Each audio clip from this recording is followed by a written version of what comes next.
she's almost a dead ringer for Bill Gates. Adam Curry, John C. Dvorak. It's Sunday, April 8th, 2018. This is your award-winning Gitmo Nation Media Assassination, episode 1023. This is No Agenda. Working the double D for my OTG to share with the NA family, and broadcasting live from the capital of the Drone Star State, downtown Austin, Tejas, in the Cludio. In the morning, everybody. I'm Adam Curry. And from northern Silicon Valley, where it's P-U-K-E, I'm John C. Dvorak. It's Crackpot and Buzzkill in the morning. Okay, snappy. Not bad. You may not have had your tea yet, but the brain is functioning. The B12 is disseminating. Yeah, the B12, the B12. The B12 to you. Oh, man, late night last night. We had the big Ronald McDonald House bandana ball. The bandana ball? The bandana ball, yeah. It's like 800, almost 900 people. Huh. That's a lot. Yeah. It was, although strangely. Did they all wear bandanas? Bandanas, cowboy hats, boots. The problem was that it went down to 42 degrees yesterday in Austin, all of a sudden. Just bang? And well, wind. There's a big storm hitting Texas. Yeah, and we got the wind, and it's a tent. It's outside? Yeah, it's a big outside tent. I was actually, because the two, they had the sides down, but there were still two openings where they had a projector with a screen, back projection. And so the wind was going through this entire tent where people are eating. And everyone's like, the JP Morgan people are freaking out. They weren't freaking out. They were freezing. So I find myself driving a 30-foot truck, in front of the entrance. Okay, I'll take care of this. It was interesting last night. And late. You drove a big rig? Well, not an 18-wheeler, obviously. But I just went it's one you need a license for, I think. Yeah, I can do this. No problem. Yeah, they're pretty liberal there in Texas when it comes to that sort of thing. Yeah. Oops, hold on a second. Uh-oh. What's up? Do you want to restart now? Remind me tomorrow. Oh, no. It's the Windows trick question of the day. Yeah. Well, John, looks like you and me, the Lennon and McCartney of podcasting, are going to be on the list finally. Okay, good. This is Meet the Queen? No, that is this. Meet the President? That is this coming week, but I'm going to the Netherlands tomorrow. Yes, hi-ho. Hi-ho to the lowlands to meet the Queen. And when you see them, you know what you're supposed to say when you see the Queen? Yeah, I know what I'm supposed to say. Diddly diddly. No, what is diddly diddly? Or something. I don't know. It's not the right phrase. I was going to say... Dilly dilly, that's what the phrase is. Dilly dilly. You have to explain. I don't understand. Well, dilly dilly is part of a Bud Light commercial or a Miller Lite commercial. It works so well, I can't remember which light beer it is. Yeah, exactly. And it's just a stupid series of commercials. I think it's the Bud people because they put out, they're the Belgians. They put out some funny stuff. Yeah. So on the internet, on the tweets, and somebody sends this to me too, and this apparently, and this is bull crap. This is a bull crap hoax that's been floating around of things you can't say at the Masters tournament. And dilly dilly is one of them. Yeah, and some guys somebody sends this to me saying, "Can you believe this?" Yeah. And I said, "No, I don't. I can't believe it because it's not true. Why would they even? It's ridiculous." Yeah, back in the day, commercials used to work. Commercials used to work better. They had virality to them, and I don't think dilly dilly worked very well. Well, not if you didn't know about it. Precisely, it was because it's been this bit. I'll say it instead of a commercial. This bit has been in play for at least 9 months. No, I have not seen it. The list I'm talking about, though, is the Homeland Security database of journalists and media influencers, which was uncovered this week on the Socialnets. This is what was uncovered was a Department of Homeland Security statement of work, which I think in regular business is like a RFQ or an RFI or RFP.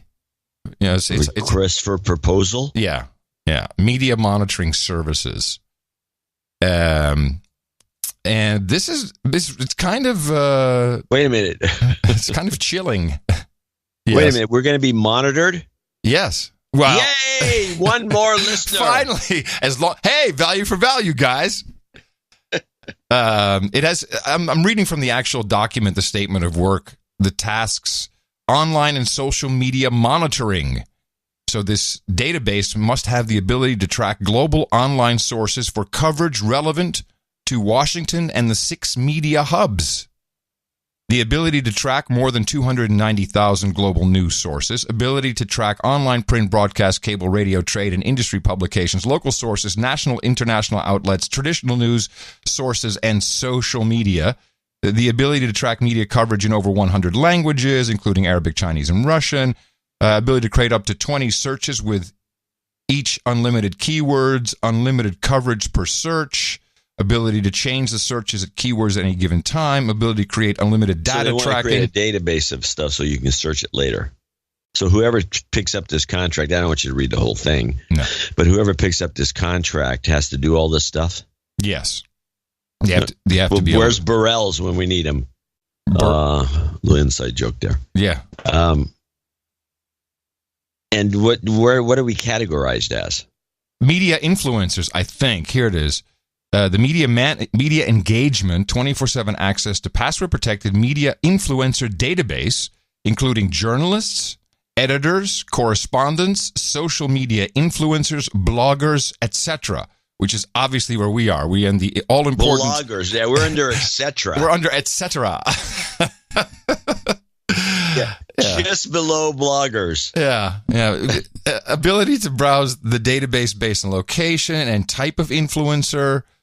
Ad hoc searches with Boolean terms. That's kind of standard. Let's see. For each influencer found, present contact details and any other information that could be relevant, including publications this influencer writes for, an overview of the previous coverage published by the media influencer. I mean, this is kind of a Stasi-like database that they're putting together here. Sounds like it, yeah.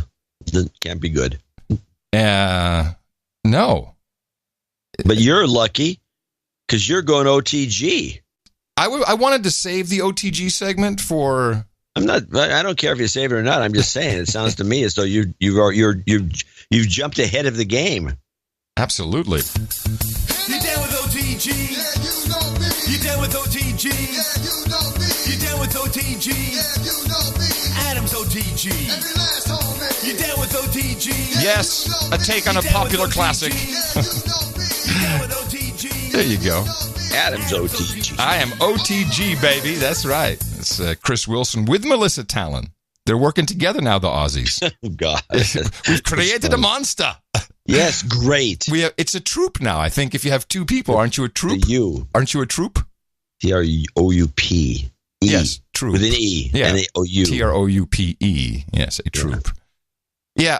Adam's OTG. Yeah, you know me. I'm moving that to the... You know me, OTG. You're only semi... I have discovered so much in my quest, which we'll talk about in the C block. And you are in danger too, my friend. Yeah, if I don't move, if I don't get out of the window. more so than you know, actually. But, let's see. What can we kick this show off with, besides the fact that we're on a list somewhere? Well, we're on the list. That's a good thing and a bad thing and a mediocre thing. And we're going to be taken off the list eventually when they try to. No one will be able to take that contract, by the way. That contract. Well, what are they going to pay, I wonder? Maybe I should just bid it. Yeah, the Curry Dvorak Consulting Group should bid it. Sure, we can do that work. Yeah, I guess. I think. I don't. We're already spying on the media. Yeah, this is true. So just one more step, just a little more. We got to do a little more work, a little more writing stuff down. Let's play a teaser. Here's a teaser. This is a classic, just for getting used to being in the Bay Area. This is a teaser for the news. Yeah. Great teaser. Oh, you see, what happens is I immediately start looking at the tease for I know teaser. how it works. Yeah. Plus, a BART passenger says this guy is smoking crack. She's fed up with seeing open drug use. We ask Bart, what are you doing to stop it? On KPIX 5 News. Crack. They're smoking crack on the BART trains. No way. Shoot, man. I saw an article. Yes, it was a big conference in San. There's always big conferences. Oh, it's the International Gamers Conference. There you go. And this, I think, let me see what this is from. This is from SF Gate. International gamers in SF for convention, quote, shell-shocked by dangerous city. More than 28,000 international gaming professionals converge, of course, at San Francisco's Moscone Convention Center, where they nerded around. But everyone, the feedback coming back was, stop hosting this in San Francisco. We hate it here. The city hates us being here. It's aggressive. People are being attacked on the street, being followed, being continuously harassed. It's, people have no idea when they go, oh, this is going to be fun. We're going to San Francisco. And they're like, what is this? Yeah. How's that area? What is the Moscone area like? Well, actually, it's not that bad. That's where the Intercontinental is. Maybe you need to go there and check it out. But maybe it's changed. I know what they did. No, that's what they did. They started to head to the Apple store. Ah. Come on, let's face it. What are they going to do when you're in San Francisco and you're just a nerd? You're going to go to the first thing you're going to do is, where's the Apple store? Let's go to the Apple store and hang out. Maybe there's maybe somebody can demo the watch. And so to get to the Apple store, you've got to go toward Market Street and then take a left. And now you're right in it. You're in the middle. Oh. Poop. We should poop. Poop, needles. When asked, yes.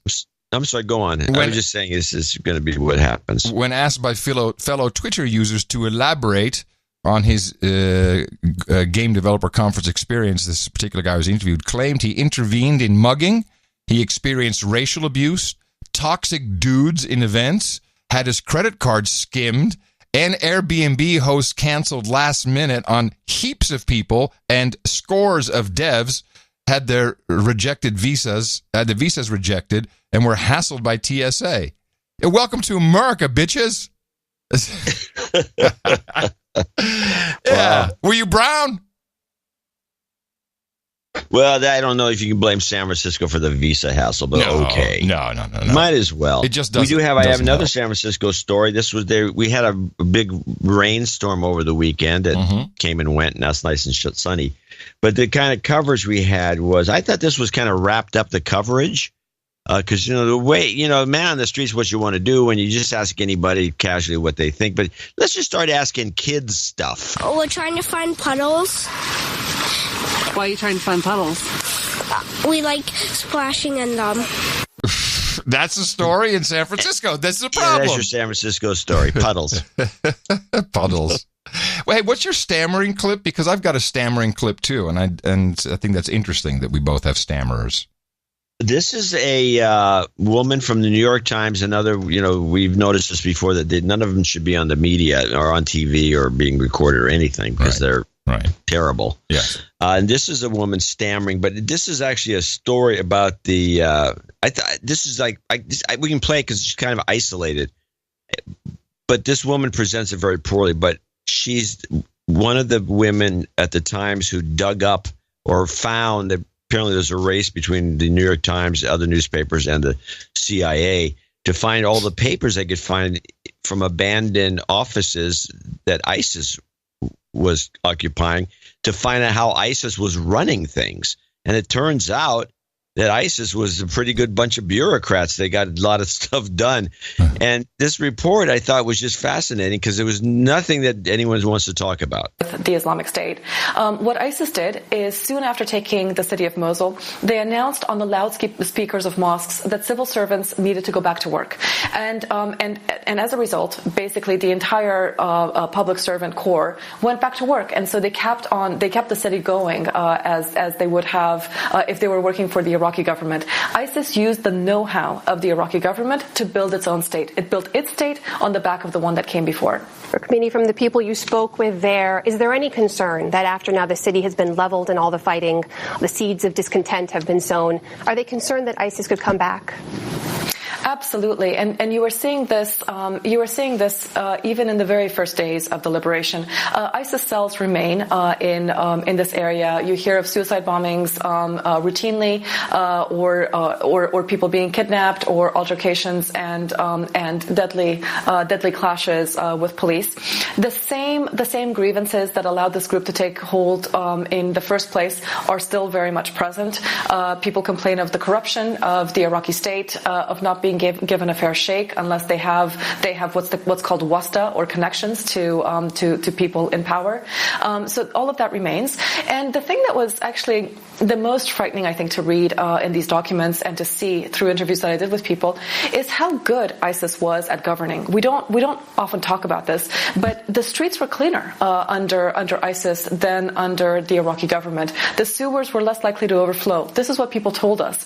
And the fact that the Iraqi state cannot take care of those basic things is the kind of thing that festers and causes people to show sympathy for this group.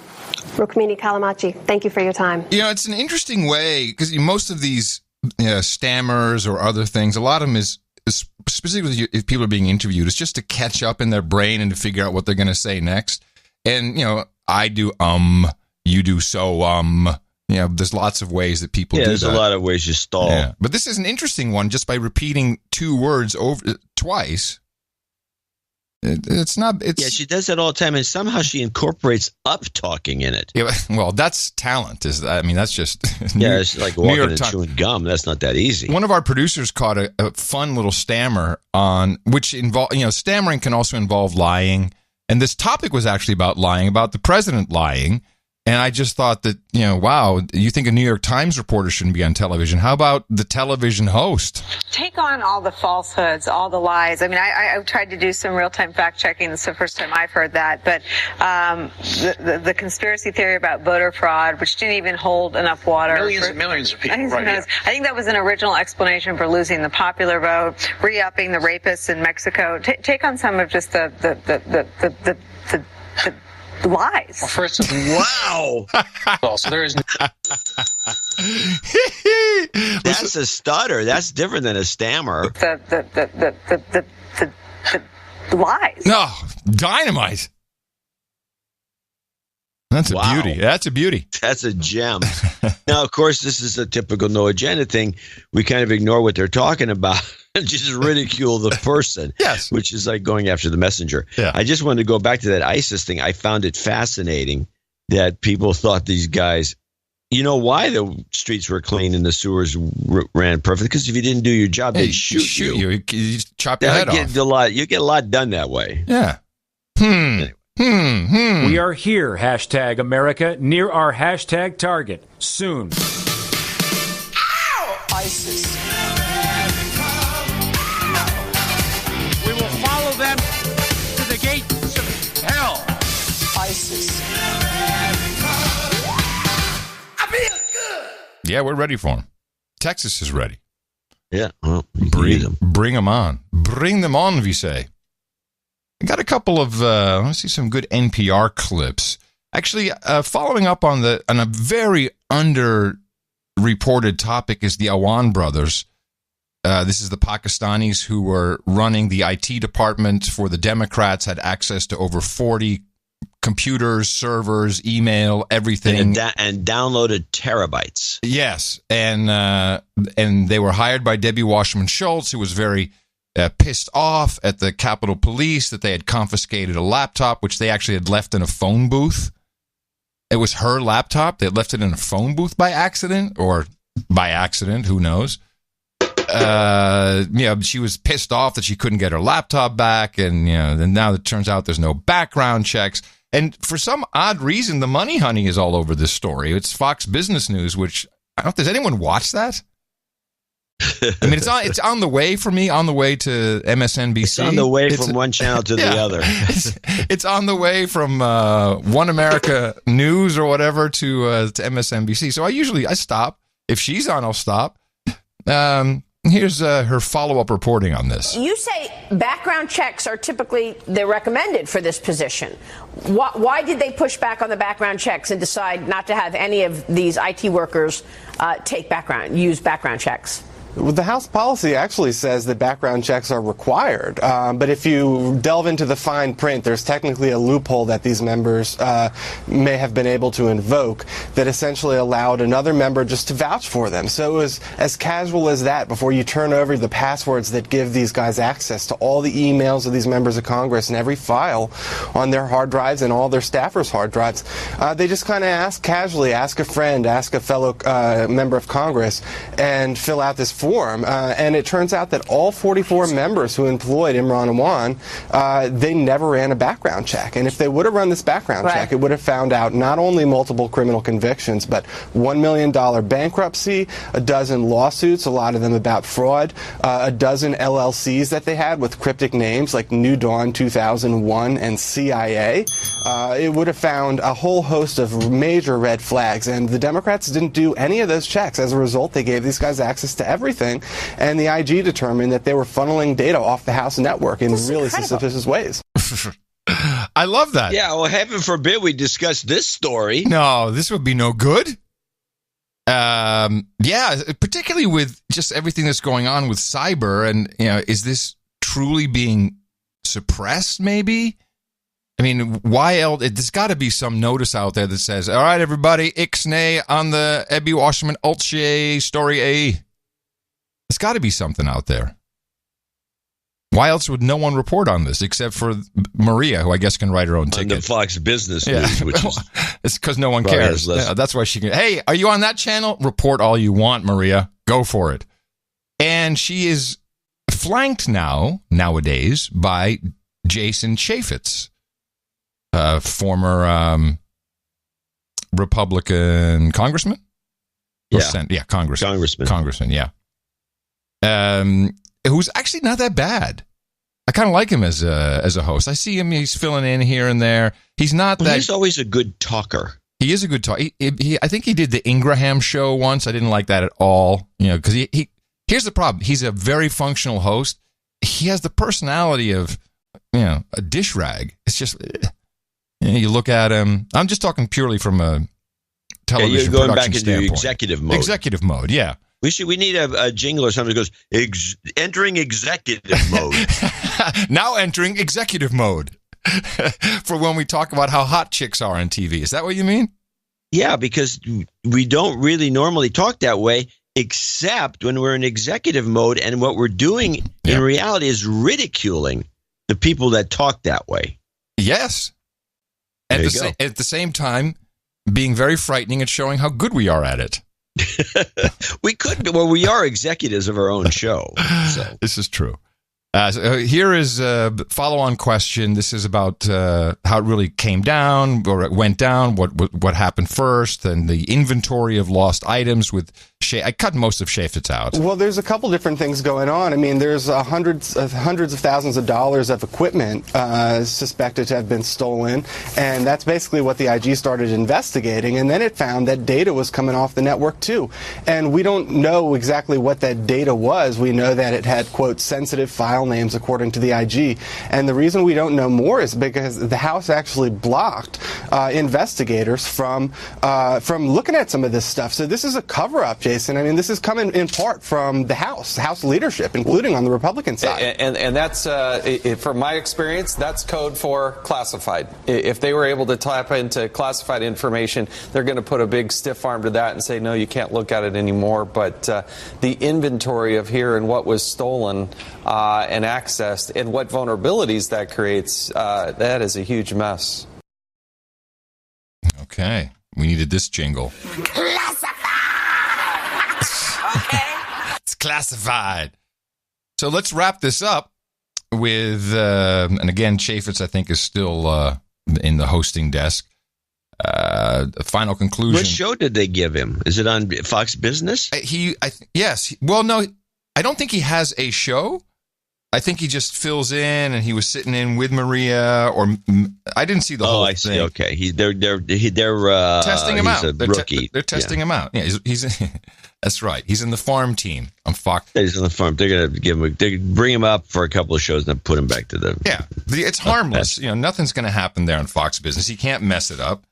And the only reason people are watching Maria's show is Maria, which is why we put her here, right? guess. Right. Come on. All right, wrapping it up. Yeah, and it's turning out that they were running the House of Representatives IT policy like it was some rinky-dink mom-and-pop business. There was basically no protections. It is. And the fact that the Democrats... Hold on a second. Phrase from the chair. Hey, rinky-dink. Where does that come from? Rinky-dink. That's got to go back to the 30s, or I don't know where it goes back to.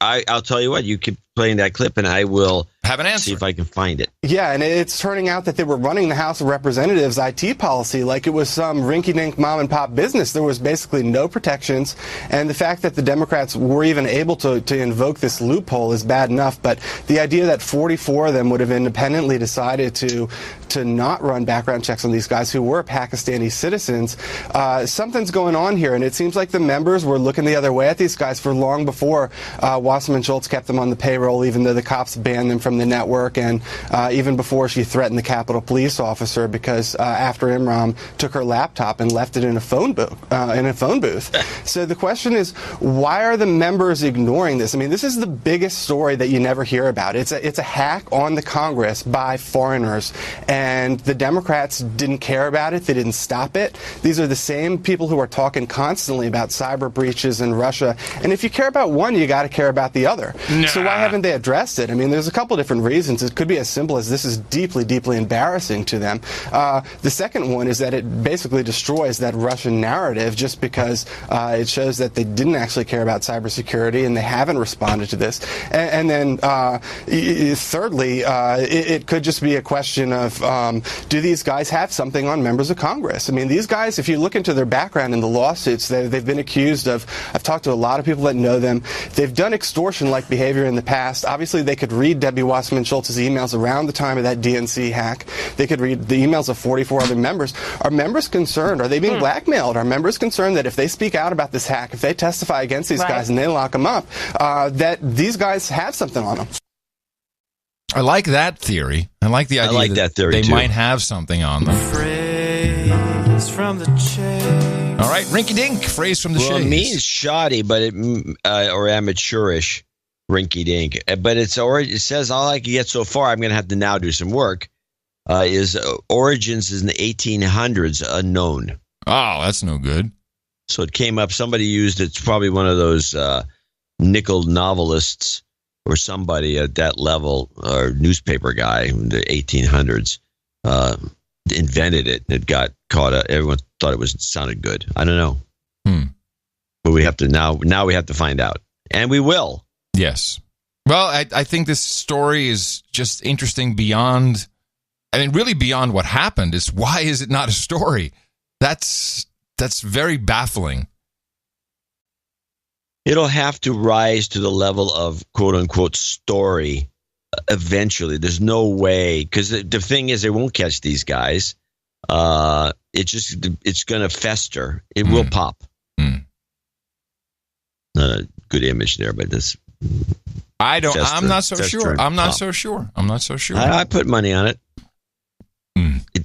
Maybe. Yeah. I mean, it's possible that the mainstream media is so corrupted by just Democrat protectionist thinking that maybe they'll never bring it up. But I just can't believe that there's not somebody out there itching to do this story. Get a trip to Pakistan, That's right. There you go. You interview the guys. Now exclusive you're thinking, interview on 60 Minutes. Now you're thinking like a lib Joe. We screwed the Democrats. Get these guys on tape. It'd be fantastic. Your lib Joe friends are thinking that way right now. How do I get a free trip to Pakistan? No. Let me think. Oh, yes, I know. Perfect. Yeah. My lib Joe friends. Yeah. All right, what do we got? I ISO'd this because I'm going to use it in the future. I almost bought one clip from you. Okay. What is this? I almost bought one. That's all it is. That's not good. It's good. Didn't even cut it right. No, well, you cut it off or something. No, I did not. Here it is, your clip. I almost bought one. I almost bought one. And I say, bleh. You need to cut that off. I didn't hear the bleh. I almost bought one. Oh. Bad. Yeah, I do. You're right. Fail. It was not an epic fail. It's epic. When you're changing a topic and you throw in an ISO and it's no good, that's a fail. All right, let's do. I got a lot of lone clips here that really don't attach to anything. Why don't you get into a story? Entertain me. Okay, so the Russian oligarchs, there's a new Russian sanctions deal. And they've decided that they went back to the old-fashioned way, even though nobody mentions this was to happen originally. Remember when Obama first sanctioned Russia? It wasn't Russia. It was these guys. A couple of dudes. Yeah. Some dudes. They said, you guys, we're freezing your accounts. If you see $1 from you, you can't spend it anywhere, we're going to lock you out. Right. And so then they went to different, sectors, and they started sanctioning this and that. Well, they've gone back to the original idea, and everybody, all the networks were playing it very poorly. Andrea Mitchell had a report going on, and it was, and this guy's associated with Robert Manafort. And Paul Manafort. Paul Manafort. But I like Robert. Bob. Robert's good. Bob Manafort. Manafort. So all these guys, anyway, all these reports on all the networks really stunk when you compared them to what PBS did. They dug up some guy who's like a kind of a minor expert, and he's in the UK. And he actually explained this quite nicely, I thought. And he kind of nails it. This is the Russian oligarchs targeted, and he's got some background on each of the guys. Then he has a conclusion, and then he makes some other commentary. And I just thought this was really interesting. We turn to special correspondent Ryan Chilcote reporting tonight from London. Ryan, thanks for joining us. What makes these sanctions different from the sanctions that are already in place? Well, these sanctions are very hard-hitting, and in contrast to the sanctions we've seen before, these go after some Russian billionaires specifically and exclusively for their ties, or at least they appear to, exclusively for their ties to President Vladimir Putin. So in the past, the Trump administration, the Obama administration has sought to have a link between a specific event, whether it's the annexation of Crimea, whether it was fighting in the eastern Ukraine, and the individual they were sanctioning. But in this case, it's proximity to the Kremlin. Another change is that very early on, we saw what they called sectoral sanctions. Sectors of the Russian economy were sort of sanctioned to try and put pressure on those sectors, the oil industry. In this case, very targeted, going after people that, at least in Washington, D.C., they think are close to President Putin. Some of these people are close to President Putin. Tell us about them. Who are some of the names that jump off the list at you? Well, Oleg Deripaska is definitely top of the list, the most interesting of the individuals that has been sanctioned. He's worth about $7 billion. He has global business interests. He's well known in the United States as having a business relationship with Paul Manafort. Many people in the U.S. suspect that he may have acted as some kind of intermediary between the Trump administration and the Kremlin. He has denied that. So he's definitely interesting. Big-time businessman. Victor Vekselberg, another worth about $16 billion, former oil man, also in the metals industry. Interesting choice because in some ways he's been behind the drive more recently to diversify the Russian economy away from oil and gas. He's a huge fan of the United States. He's a big investor in Silicon Valley, and he's been trying to kind of help Russia with his money turn the corner from being a petrodollar state, if you will. So interesting that he has been targeted. Any collusion? So I think this guy, the second guy they named, this is I think Silicon Valley connection. Interesting. Yeah. And he's got all these billions. He's one of these. He's an angel investor, and he's one of these guys who gets involved in certain deals. And now that money's dried up. So I think this is another Trump smack trick in California, smack in Silicon Valley. Good catch. Seriously. Good catch. Yeah. It's like, well, let's see. Who we can ask? He said, let's add this guy to the list, even though he's like he said, the guy says he's a pro-American. Wants to turn the Russian economy around away from the petrodollars, which is what you would think would be a good idea because, we're trying to beat them on oil and gas. Yes. So you maybe want to get them involved in some other stuff. But no, let's stop that. and because of this guy's connection to Silicon Valley, I'm absolutely convinced of it. I think None you're of the right. other networks even mention that guy. And I wonder what he's invested in. What's his name again? Oh, it's some convoluted name I couldn't pronounce. Maybe the troll room can look that up. I'll bet you he's invested in FaceBag or something like that. It's probably in FaceBag for sure. Yeah, everyone's in FaceBag. So let's listen to the second clip, which is he's got a little a rap here that's kind of interesting. How likely are these sanctions to succeed to actually change Putin's behavior? I don't think they're very likely to succeed in changing Vladimir Putin's behavior at all. There was a very interesting comment from the Russian president's spokesman the other day where he said, oligarch sanctions? What oligarch sanctions? We don't have oligarchs in Russia. In one sense, that sounds laughable that he's making light of this. But in fact, there is some truth in what he's saying. There are no real oligarchs in Russia in the sense that there are people that can exercise power or influence on Vladimir Putin.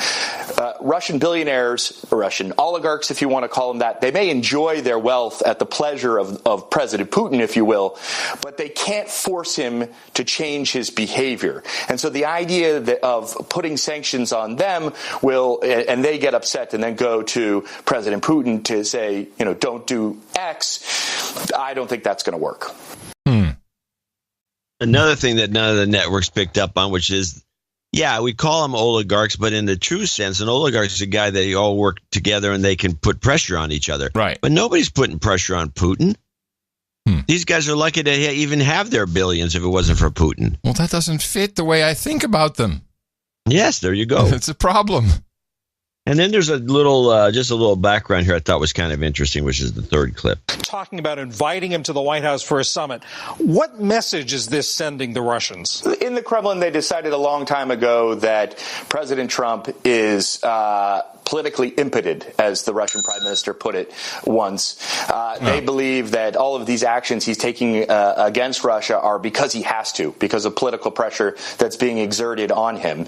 And they see that despite their hopes and their confidence in President Trump, they see that the relationship is on a downward spiral, and that definitely is not something that they're very happy about. That said, they are hopeful that at some point, politics is a crazy thing. Maybe he will have more power and he will be able to, if not improve the relationship, stop its deterioration.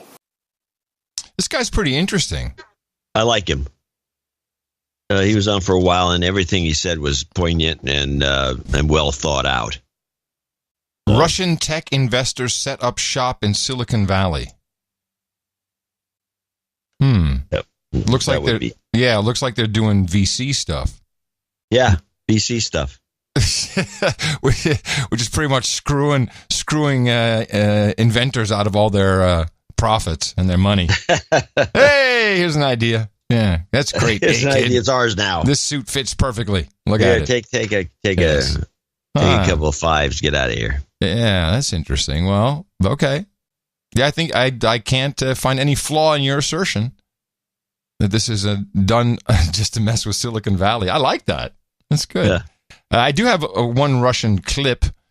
As I don't know about this Novichok stuff that's supposed to be the deadliest poison on earth. Crazy. The Russians, what the hell did they invent? I mean, it was just nutso when we heard about this decades ago, and they used it on their spies, and yet the spies live. A month ago, Sergei and Yulia Skripal were found slumped on a park bench in the city of Salisbury, where Sergei lives. Britain says the Skripals had been exposed to Novichok, a Soviet-era nerve agent. Both were in critical condition until last week, when Yulia awoke. She said in a statement released today that she's recovering after, quote, a disorienting experience. Oh. Russian TV has released audio of a phone call purported to be between Yulia and her relative Victoria Skripal. In the call, a woman identified as Victoria asks about Sergei Skripal. The voice identified as Yulia responds that Sergei is resting, has no irreversible damage, and will be discharged soon. But chemical weapons expert Hamish de Breton-Gordon is skeptical. And knowing how deadly these nerve agents are, the assertion in that telephone conversation he's fine really goes against everything else we know. He's also not convinced that the voice Russian media identify as Yulia Skripal is really her. But Russian Foreign Minister Sergei Lavrov says it's Britain that's twisting the facts. This case has been used as an orchestrated pretext for the mass expulsion of Russian diplomats, not only from the U.S. and Britain, but also from other countries who had their arms twisted. The Kremlin had its opening to pounce when British Foreign Secretary Boris Johnson told a German broadcaster that the UK's defense laboratory, Porton Down, had confirmed that the Novichok came from Russia. They were absolutely categorical. And I asked the guy myself, I said, "Are you sure?" And he said, "There's no doubt." But Porton Down's chief executive said it's not the lab's job to confirm where the nerve agent came from. Russia's ambassador to the UK, Alexander Yakovenko, then suggested that it's Britain that should be scrutinized. We have a lot of suspicions about Britain. So many Russian citizens died here in the UK under very strange circumstances. He's referring to the suspicious deaths of at least 14 critics of the Kremlin. Meanwhile, in New York, Britain's new ambassador to the UN, Karen Pierce, said Russia's statements appear to be aimed at undermining an investigation by the Organization for the Prohibition of Chemical Weapons. And all I'd say on that is we as UK have nothing to hide. We look forward to the report. We ask, what have the Russians got to fear? The chemical weapons watchdog is expected to release its report next week. Yeah, and we know that they have a gag order, so we'll never know. Yes, we have a guy working there. And we'll never know. And they have a gag order, and they can't talk about anything. So we'll never know. This has got scam written all over it. It does. I like the Russian angle, though. Hey, hold on a second. What's wrong with Britain? There's all these guys who hate us who are being poisoned. What's wrong with you guys? That angle's pretty funny because it implies that if you criticize the Kremlin and you're Russian and you're in the UK, you die. The UK is going to kill you. Yeah. Who knows? Well, stranger things have happened. It's not beyond the realm of possibility. You and I have seen a lot in our combined 110 years. If you remember those, the poor bastard who brought out the fact that the yellow cake was bogus, and he was found dead in a ditch. And that people David suggest Kelly. MI6 killed him, and there's a lot of suspicious killings. Didn't he kill himself with a butter knife? Yeah, with a butter knife. Yeah, stabbed himself with a butter knife. I hate myself. Yeah. They poorly done. MI6 or MI5, whichever one did it, poorly done. Butter knife. Yeah, that was very poorly done. Yeah. And there's many, many suspicious things going on, of which we really have no more information other than what we have. We got nothing. We don't. All we have is speculation. But I think we're good at speculation. Eric Prince is in the news. Our Blackwater friend. Yeah, I guess he was brought in to testify, and grand jury was after him. This is about the so-called back channel that he had put together on the Seychelles. Yeah, the Seychelles. Yeah. And so now it's apparently heating up again because they got this stooge from Lebanon who's apparently will say anything. Let's play Prince Nader Muller. Next, an ABC News exclusive from the Russia investigation. New questions tonight about the testimony of Eric Prince, a major Trump campaign supporter, about a meeting he had with a Russian banker just before the inauguration at an exotic resort in the Seychelles. Prince told Congress it was a coincidence, but sources say the special counsel has evidence that suggests it was planned. Here's ABC's Chief Justice correspondent Pierre Thomas. Now, before we get into that, I'll just remind us of the clips we have of Eric Prince, which I think you also brought to the show, where he says, how stupid is this? If Trump is being controlled by the Kremlin, and apparently they have maybe an implanted chip Then why do they need a back channel? Why do they need me to create a back channel if Trump is already being controlled by the Kremlin? Yeah, that was one of his assertions. They did throw in a little piece of gratuitous factoid into this report. See if you can spot it, which I thought was like cheap shot, but they did it anyway. ABC. And the other thing about this particular situation was this was after the election. Yes. So, and it had nothing to do with the election. It had to do with the transition or getting something going with Russia. If anything, it could have been just the coincidence that Prince said it was, but it was still didn't go anywhere. It just seems like a complete waste of time. But play on. This is Eric Prince, the founder of the security company Blackwater and the brother of Education Secretary Betsy DeVos. Interesting they don't say Academy and Z. They can't pronounce it. Sources allege he was also a liaison between the Trump transition and the Russian government, something he emphatically denies. Here's Prince leaving a closed session with congressional investigators, clearly annoyed. I've already wasted 4 hours of my life on that. Tonight, sources tell ABC News the special counsel has obtained evidence that may conflict with Prince's sworn testimony. At issue, a meeting Prince attended at this exotic Seychelles resort just 2 weeks before the inauguration. Also there, a Russian banker with ties to the Kremlin. Prince has said his meeting with the Russian banker was unplanned, a chance encounter while on a business trip. And I happened to be there, and I met a Russian, some fund manager. I can't even remember his name. We didn't exchange cards. He remembered the Russian's name when speaking to those congressional investigators several months later. Prince said he traveled to meet with some potential customers, and they, quote, mentioned a guy I should meet who was also in town to see them, a Kirill Dmitriev from Russia, who ran some sort of hedge fund. So I met him in the bar. We talked for 30 minutes over a beer, and that was it. But there's another version of this story, and it involves George Nader, a Lebanese-American businessman who sources say is cooperating with the special counsel, interviewed 4 times by Mueller's grand jury. Those sources say Nader set up the Seychelles meeting between Prince and the Russian banker specifically to launch conversations between the Trump transition and Russian government officials. When people talk about whether there was a possible back channel or anybody, all of that, you're saying no, off the table. Complete hogwash. But sources familiar with the special counsel's investigation tell ABC News his team has obtained evidence from Nader that suggests he met with Prince at the Pierre Hotel in New York City a week before the Seychelles meeting. Sources say that evidence, documents that reveal within hours of the New York City meeting, Nader started sending messages to Prince with the bio of the Russian banker, showing he was a powerful Putin ally.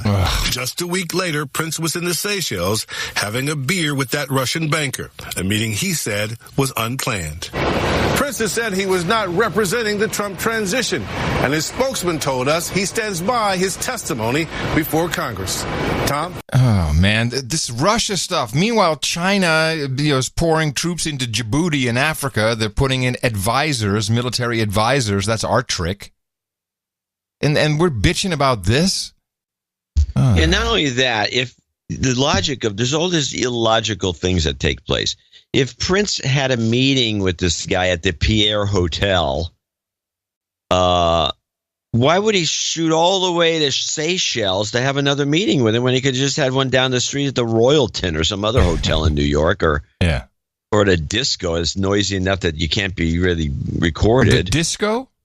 A disco. I'm just saying that some place is noisy. Oh, you mean a club? A club, that's it. A club. You go to a club that's noisy. You have to do late at night when it's noisy. And he can't. I mean, it makes no sense.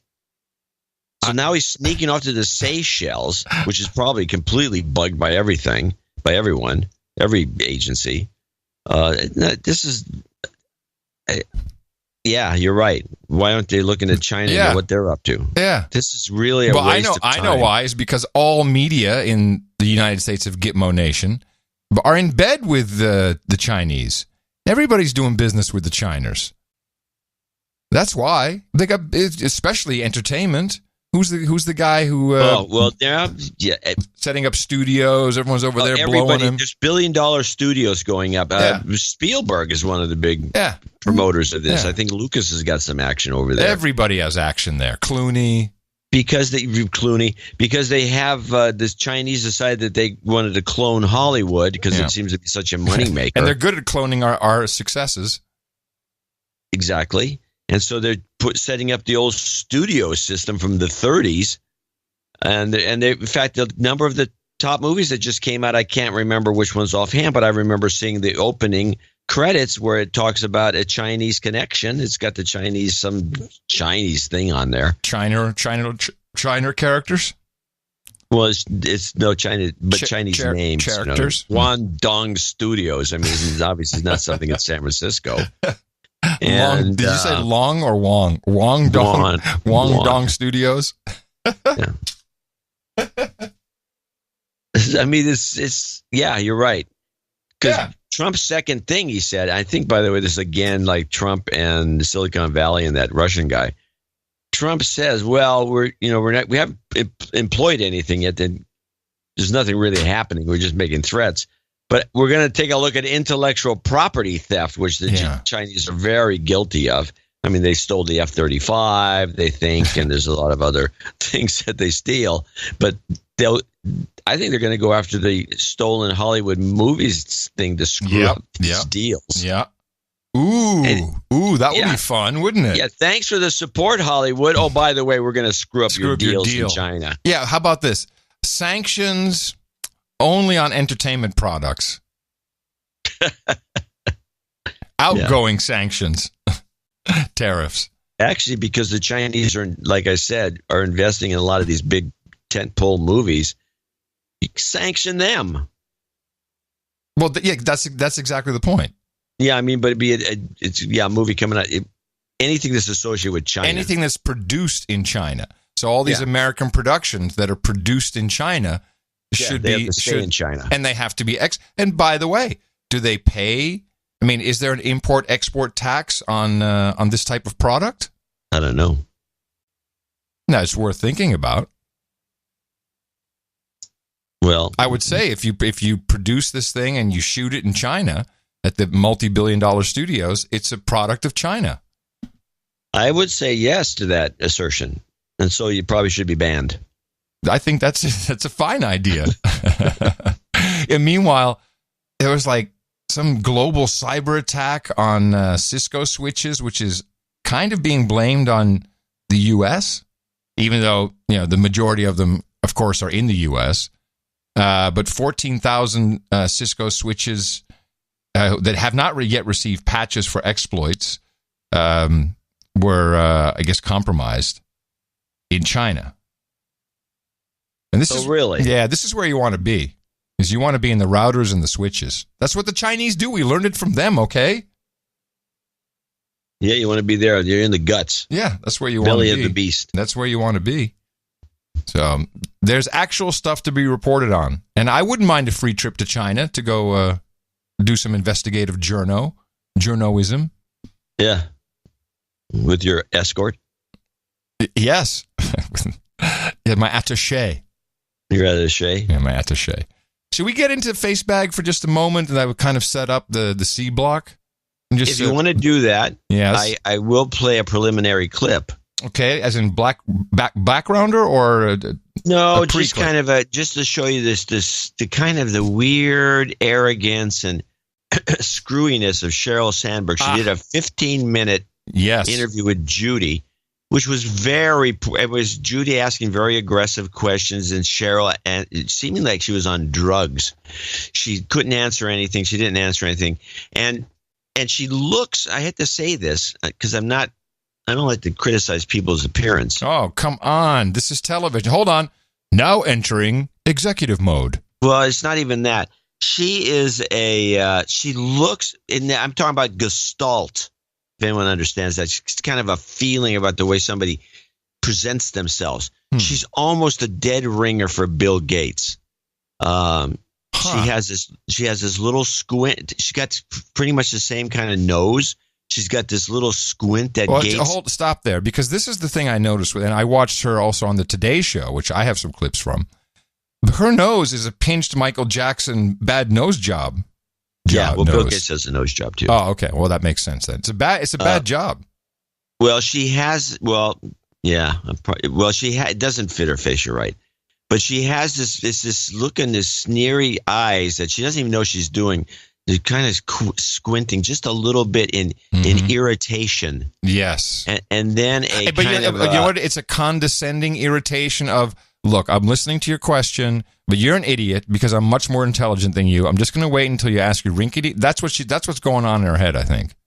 I think so too, because you can see it. Yeah. And Bill used to do that. Exactly. When he was running Microsoft, he'd have that look, and then he'd have a snide remark. Bill smiled more, but this woman does the same thing. Bill would do. And when Bill smiled, it's kind of disarming. Well, it's always inappropriate. It's always just out in the middle of nowhere. Yeah, he learned that from somebody to just flash a smile for no good reason right in the middle of a sentence. Yeah. But she doesn't quite have that down, but she's got something similar. But she's got this soft kind of voice that just doesn't really want to say anything, and she uses a lot of buzzwords from Silicon Valley. So I clipped that 15 minutes that she spoke, or 13 and a half minutes actually, that she spoke with Judy. I clipped it down to 45 seconds just to give you a feeling for her. Well, let's be clear what happened here. In this case, we had a feature that enabled you to find your friends. You could find your friends by their name or their email or their phone number. Well, this plays into the overall situation we're in. I'm really sorry for that, and Mark's really sorry. I'm really sorry for that, and Mark's really sorry. When we saw specific problems, we shut those specific problems down. The questions on this election, they are big and they are deep. Trust is a really important thing. You're asking a really important question, and you know, for me personally, the fact that people would not trust us, I take responsibility for that, and that hits hard. We're taking a proactive approach. It's a critical question, and I'm glad you asked. Well, we made big mistakes, and we know that, and I think it really is that we were very focused on social experiences. Yeah, you're right. She has a very Gates-esque, even her speech and her dead tone. Yeah, dead tone. Huh. Yeah, I caught her on. Well, she was doing a lot of interviews, and NBC, the NBC News department, was sending out clips left and right to MSNBC, CNBC. Everybody had clips of Sandberg, and the interview was done by your girl. What's her name? Savannah Guthrie. Can I just throw one thing in before I start playing these clips? Of course, because I'm still contemplating that little 45-second thing. I remember her when she was out with her book, Lean In. And yes. Lean in, forward, lean forward, lean in. Lean forward, I thought. Maybe it's lean in. I don't know. I think it was lean in. But she was a little livelier. She had a little more personality. She was a little more excitable. I think she's on Prozac or something. I was just about to say that. Because she'd be the type that would take it, because you have a good doctor, they know what they're doing. Yeah. And she could be strung out on that because it's probably pretty stressful. Also, her husband just died, a couple of years ago or was killed. I think he was killed. Yeah, he was killed in that resort. Yeah, no, he fell off the treadmill backwards and split his head open and died. Yeah, backwards. Yeah, well, you'd face plant usually when you fell off. Typically what I see on YouTube. Yes. Yeah. I don't see it backwards. But she does sound like she's drugged up because she's got that kind of, I'm talking like, oh, no, everything's fine. And I feel sorry for people. And I take full responsibility for everything. I'm just thinking of her, I would actually say Xanax. Okay. I think she's more, she's a Xanax girl. That's what I'm thinking. Yeah, she's a bar a day. A bar a day. All right, go. All right, so Savannah Guthrie interviews Sheryl Sandberg, which is an interesting choice, as is witnessed by, and you can hear many of them, they had to hack this thing together. But it was a 15-minute interview. I don't understand why, and it's just kind of where it got interesting, so I don't know if it was a question of, well, shoot, let's take that out. I don't want that in there, what I said, or if it was just to get through mumbling and bumbling from Savannah Guthrie, but there was really only one, and what I just scanning all the channels, the way the news media is picking this up is pure hatred for Facebook, Facebag stealing their money. Now, it's obvious. They stole their money from the elections. There was a lot of money that went into the face bag. That's I think you'd have to be right on that analysis because the media does not like people stealing their money. It's one of their least favorite things. Yeah. So there's a lot of examples about how horrible and dangerous and just crazy it is to even be a part of FaceBag. So I have a couple of those clips. We'll start first with under a minute. The most important question, we heard this phrase everywhere, like we haven't been saying it since the inception of this show and before that. If something's free, you are the product. And, Savannah heard this too. People say that we're the product. Our data, that's the product you're selling. And that's not true. So here's how our business works. We don't sell data, ever.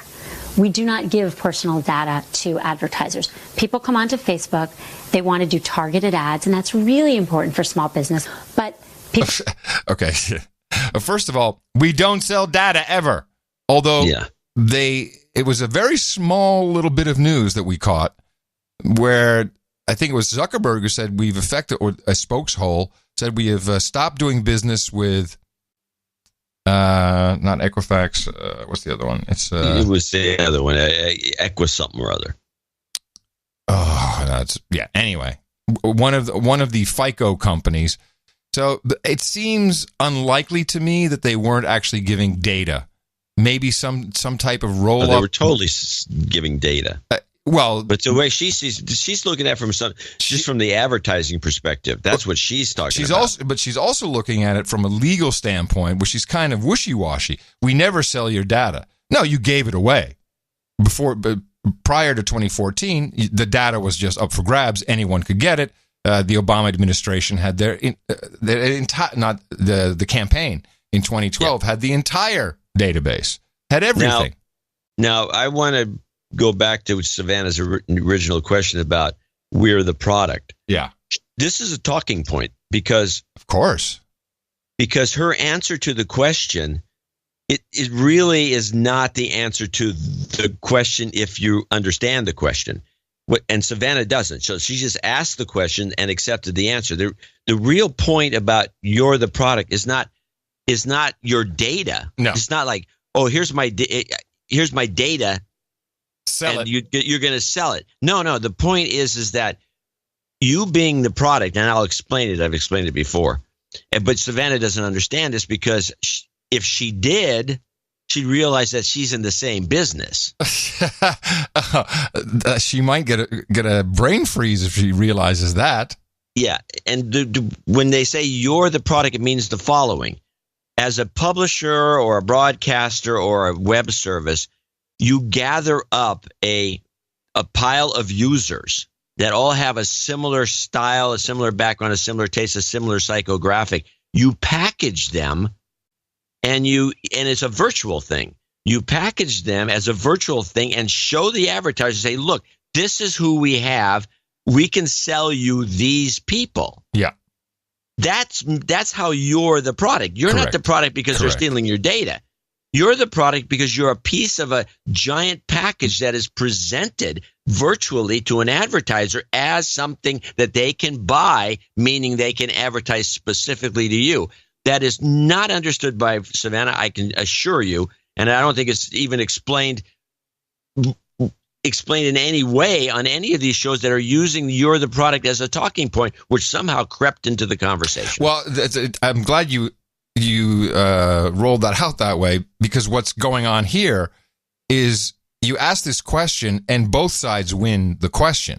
We don't really want to expose the fact that we're packaging you like bad debt in the Great Recession, and we're selling you off. It's exactly the same. It's a good analogy. Yeah. So we don't really want you to know that, but but FaceBag is really bad because they're selling your privacy, your data, and Sandberg then gets to come in and say, we didn't never sell data ever. So everybody looks good in this case. They both win, really.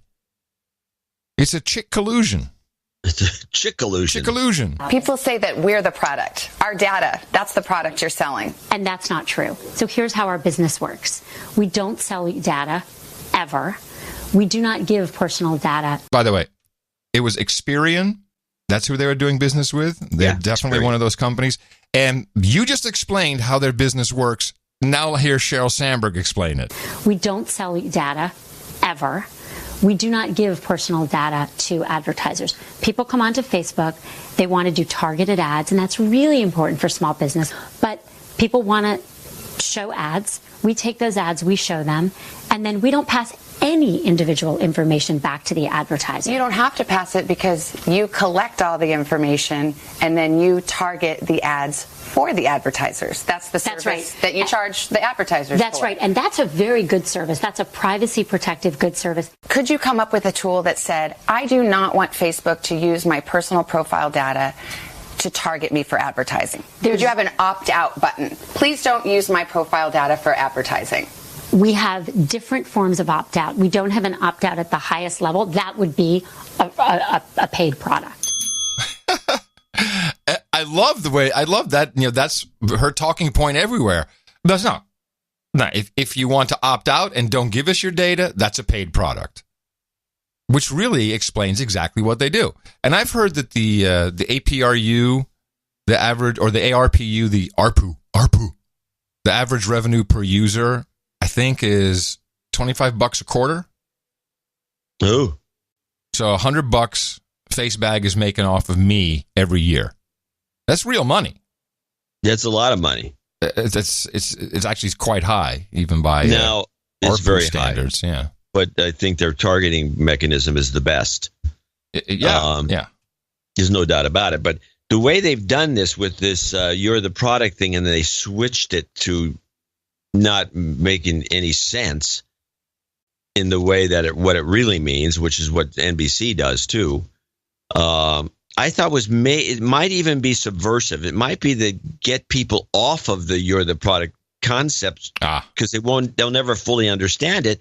Because no, I'm not the product because they're not selling my data. And it kind of comes around beautifully by saying, "Hey, look, we give you ads, or else you have to pay." And I think people go, "Oh, okay, well, that's the easy one." And them giving me ads has nothing to do with me being the product, because the real meta of me being the product is never explained.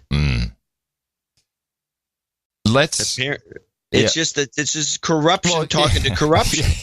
Yeah, we can't have the viewer actually understand what's going on here. That would be wrong. This is the former head of Google's G+. And he is, I think it was NPR, and he was talking about the data and the access to user data, etc. And I think being the former head of Google Plus may make him a little bit biased. It's not announced in this interview. It's just former Google guy, executive, but yeah, he was their direct competitor. Here's what he had to say about the data access or sale. Facebook CEO Mark Zuckerberg will be facing tough questions when he appears before Congress in the coming days. At the top of the list, the scandal involving Cambridge Analytica. That's the company that's been accused of improperly obtaining data from millions of Facebook users, then using that information for its work on political campaigns, reportedly including the Trump campaign. Let's hear now from someone with a long history in Silicon Valley, Yonatan Zunger. The former Google engineer recently wrote in the Boston Globe that this scandal is just more evidence that the entire tech industry faces an ethical crisis. The method by which Cambridge Analytica got the data from Facebook was a system Facebook built almost specifically for the purpose of making it easy for companies to harvest information about networks of individuals. Right, and you write that over and over again throughout history and also in recent years in the tech field, companies work on something with a specific intention, and then the product is used with only a slightly degree off from that intention in a way that nobody thought about and causes a lot of harm. Absolutely. Something I always tell people is that any idiot can build a system, any amateur can make it perform. Professionals think about how a system will fail. It's very common for people to think about how a system will work if it's used the way they imagine it, but they don't think about how that system might work if it were used by a bad actor, or it could be used by just a perfectly ordinary person who's just a little different from what the person designing it is like. Conclusion?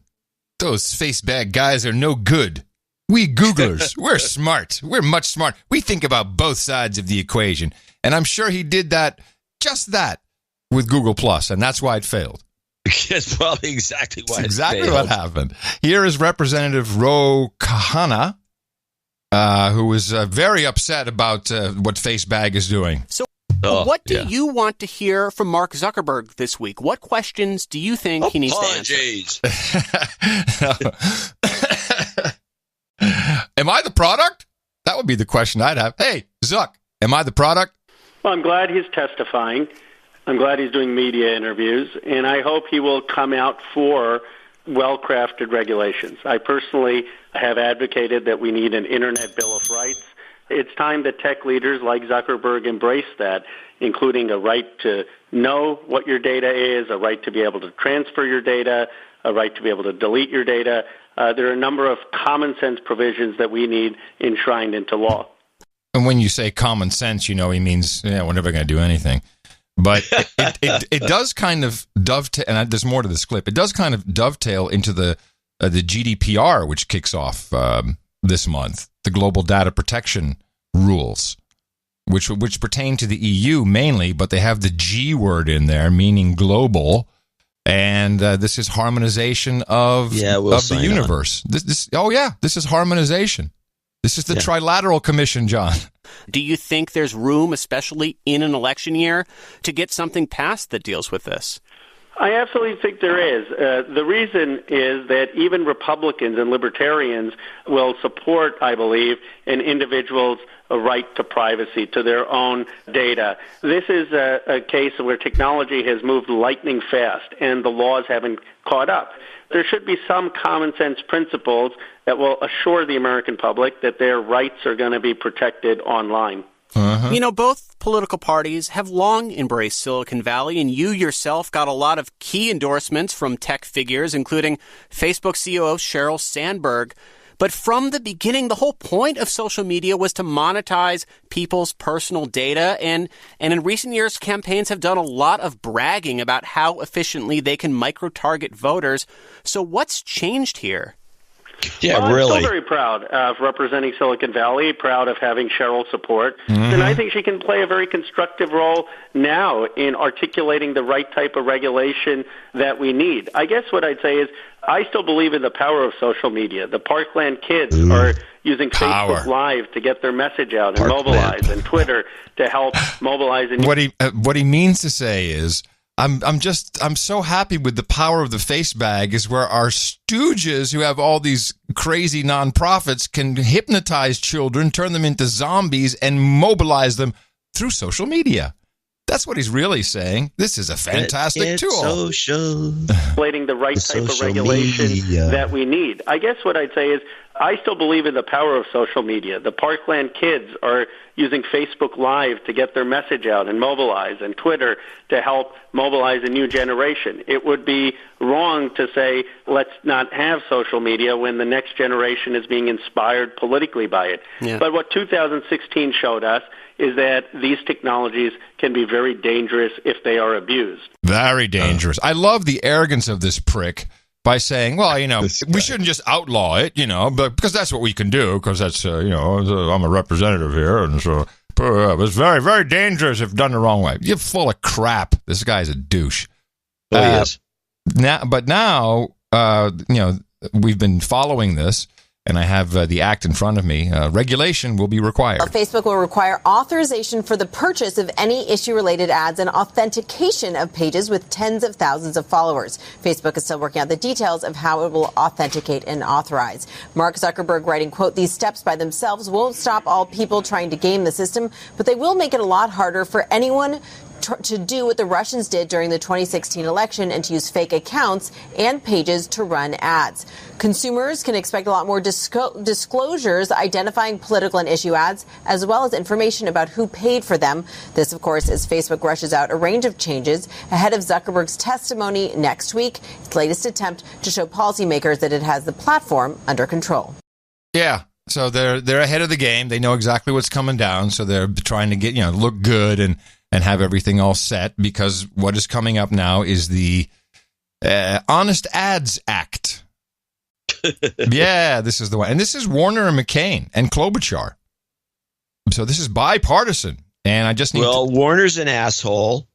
Klobuchar's an asshole. Yeah. And McCain, well, hey, it's a trifecta. it's a trasshole. This is the Honest Ads Act, and the purpose of this act is to enhance the integrity of American democracy and national security by improving disclosure requirements for online political advertisements. And, so the actual law is not that interesting, but the findings of Congress are quite interesting. They also define some things for us.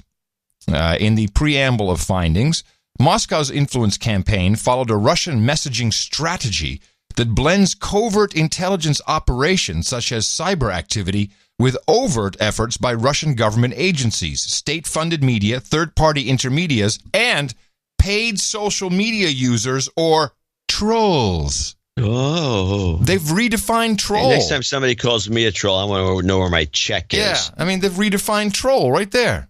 They redefined it. You have to be paid. Well, actually, the media redefined it for us. Then they go into they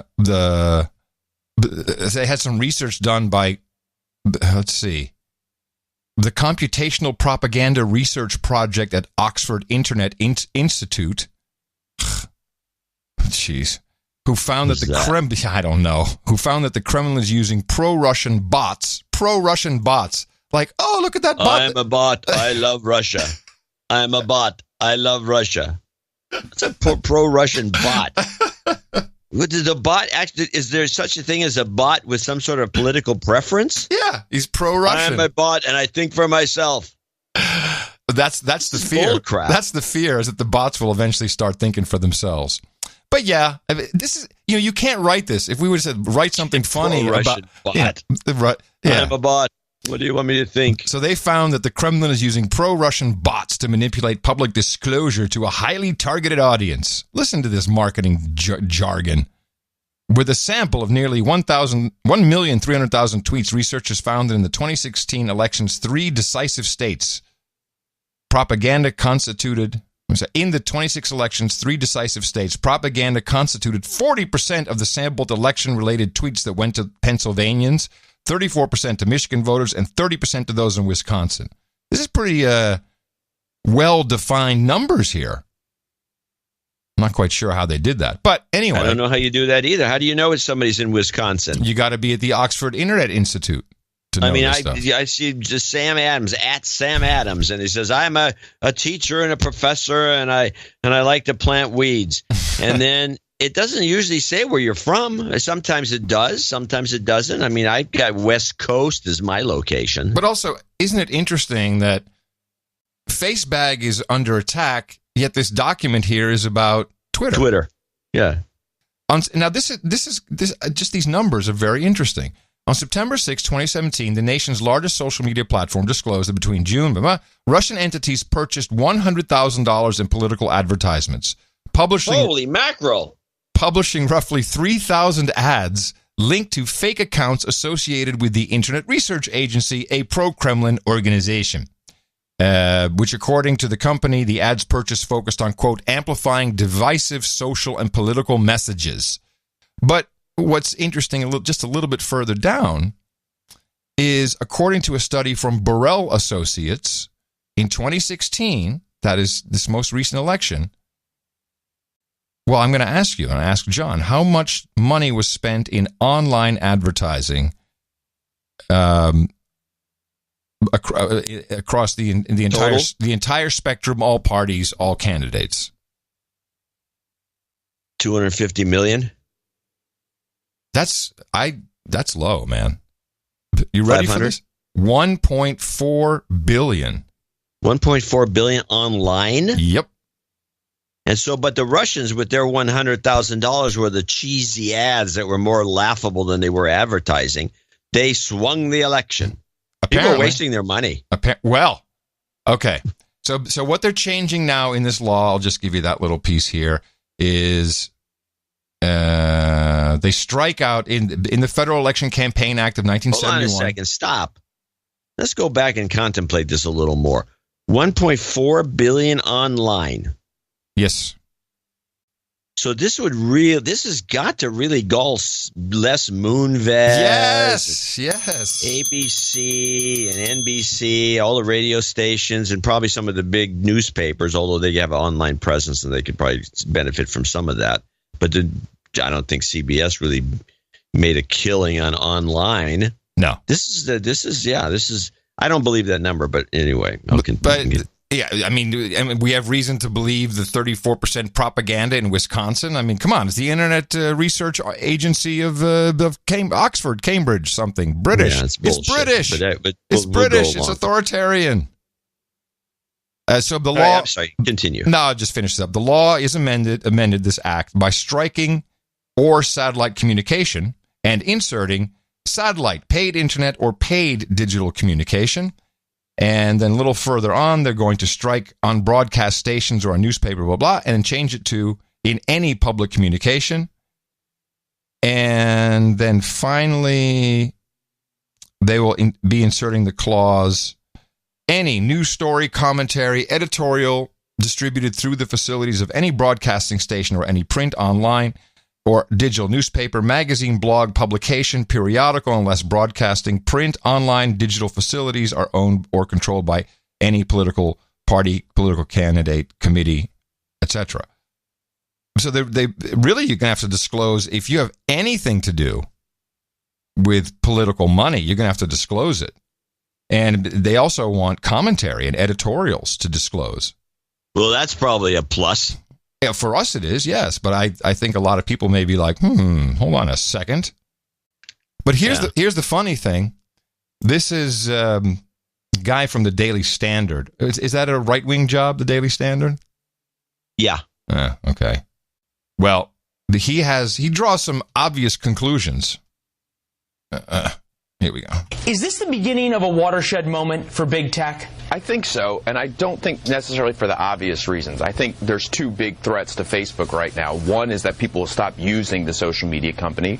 We're beginning to see that a little bit, and we were beginning to see that before any of this all happened. The other threat, I think, for Facebook in particular, is that the data, which is their currency, Facebook is basically an ad company. So what they sell is ads, and how they sell it is because people voluntarily use that company.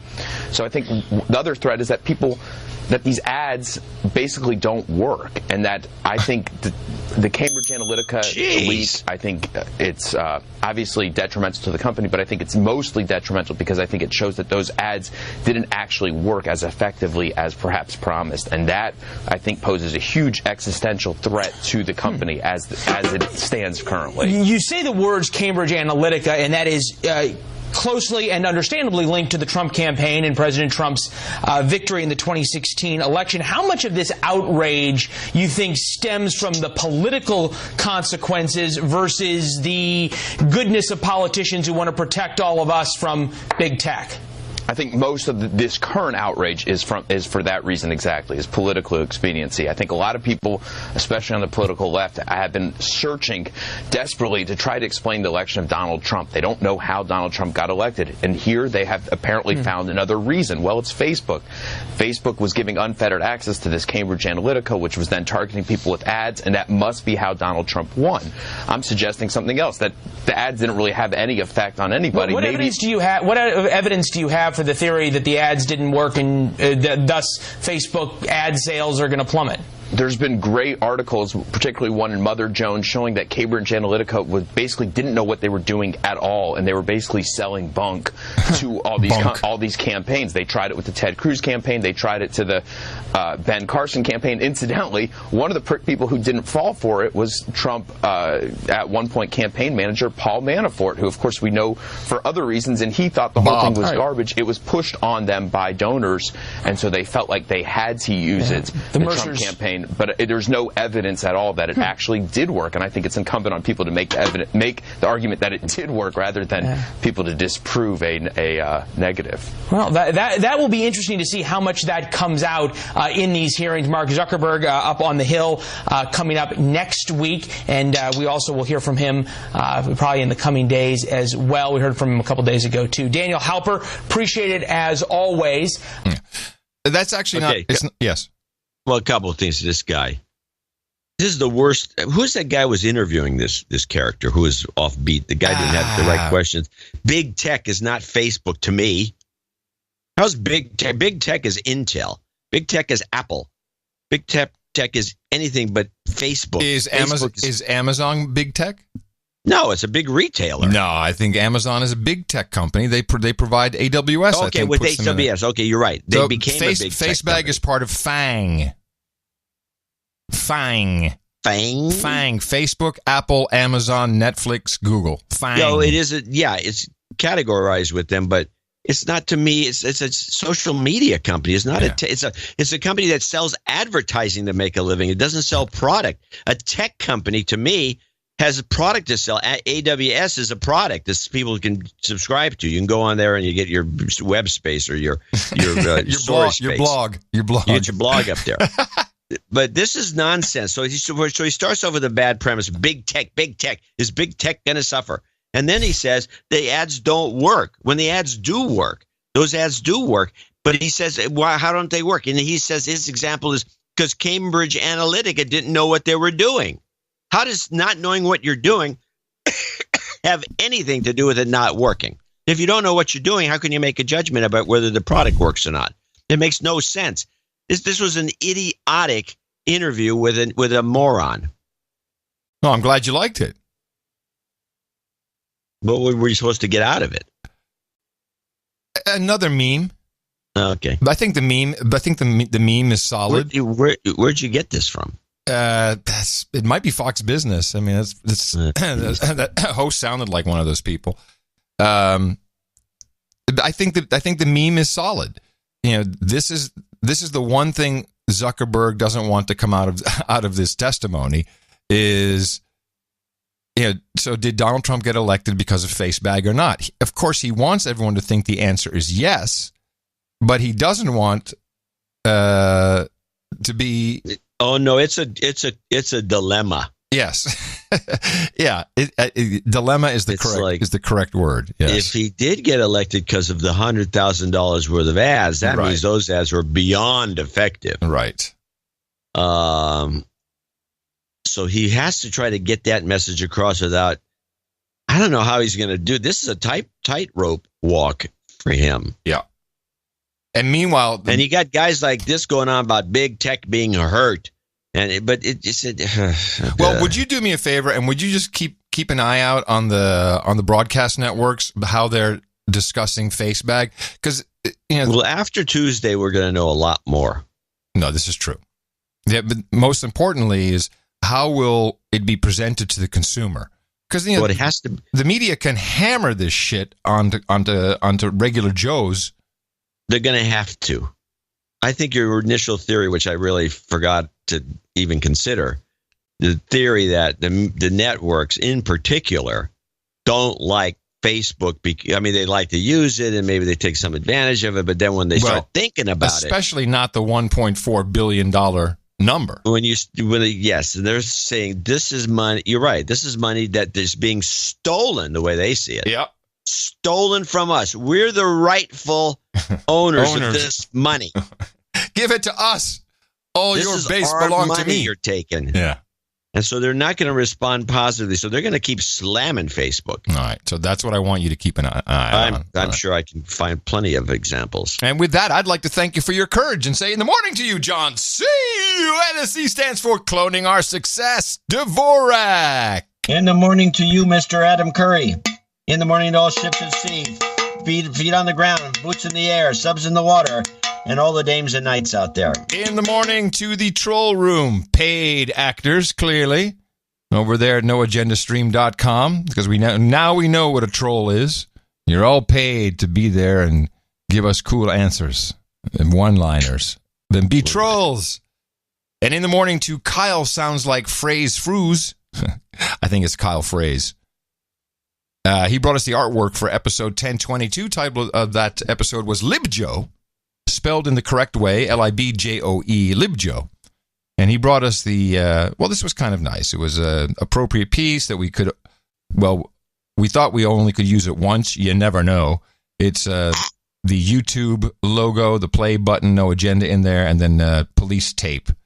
Yeah, across do not cross police line. That was very good. We like it very much. And thank you, Kyle Phrase, and thank all of our artists for all the work they do.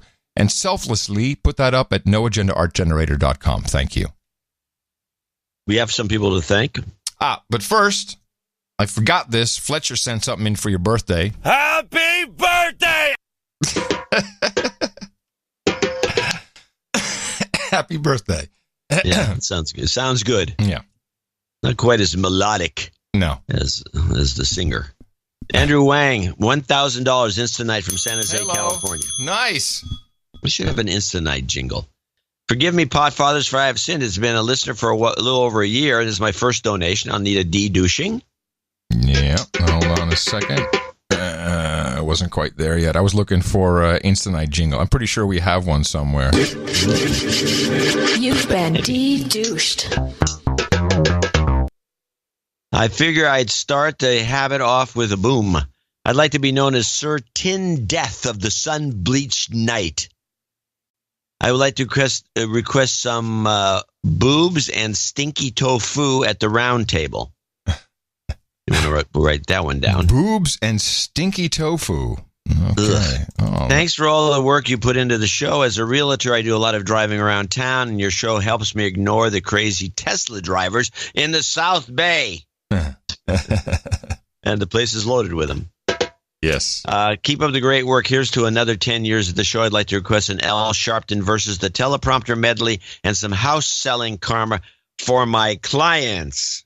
Okay, I'm going to choose one at random. I think number 3 will do for today. Thanks to you, Ed. Is this Groundhog Day 2? We are watching that was Attorney General Eric Holder ABDs about some Republicans at home are already beating the drums of war. Today, the Pentagon refuted that claim. And he said the American people do not want him to, quote, dwiddling, they do not want him dwiddling his thumbs. You can get a gig as a contortionist, intravenous fluids and pills coated with gelatin. We don't leave our women or men in uniform behind. It's a monument to the hubris of Dick Cheney, Representative Raul Labrador. Years of abuse. I personally apologized to Mr. Peebles. Just ask to soon-to-be former Congressman. Democrats are outright jitty. CIA's counterterrorism center. Veteran Affairs Secretary Shinseki. Why do I always mess up his name? Shinseki. You've got karma. Ladies and gentlemen, I present the Grand Duke of the Pacific Northwest, Sir Dwayne Melanson. Hey. Prep, baby. Sir Dwayne Melanson, Grand Duke of the Pacific Northwest, $353 and no cents in Tigard, Oregon. Hi, Tim, and a belated Grand Duke's happy birthday to JCD. My birthday is this weekend. Is he on the list? Looks like he might be. Yes, he is. Is this weekend. I'm spending it in Australia. Your shows are on Mondays and Fridays here.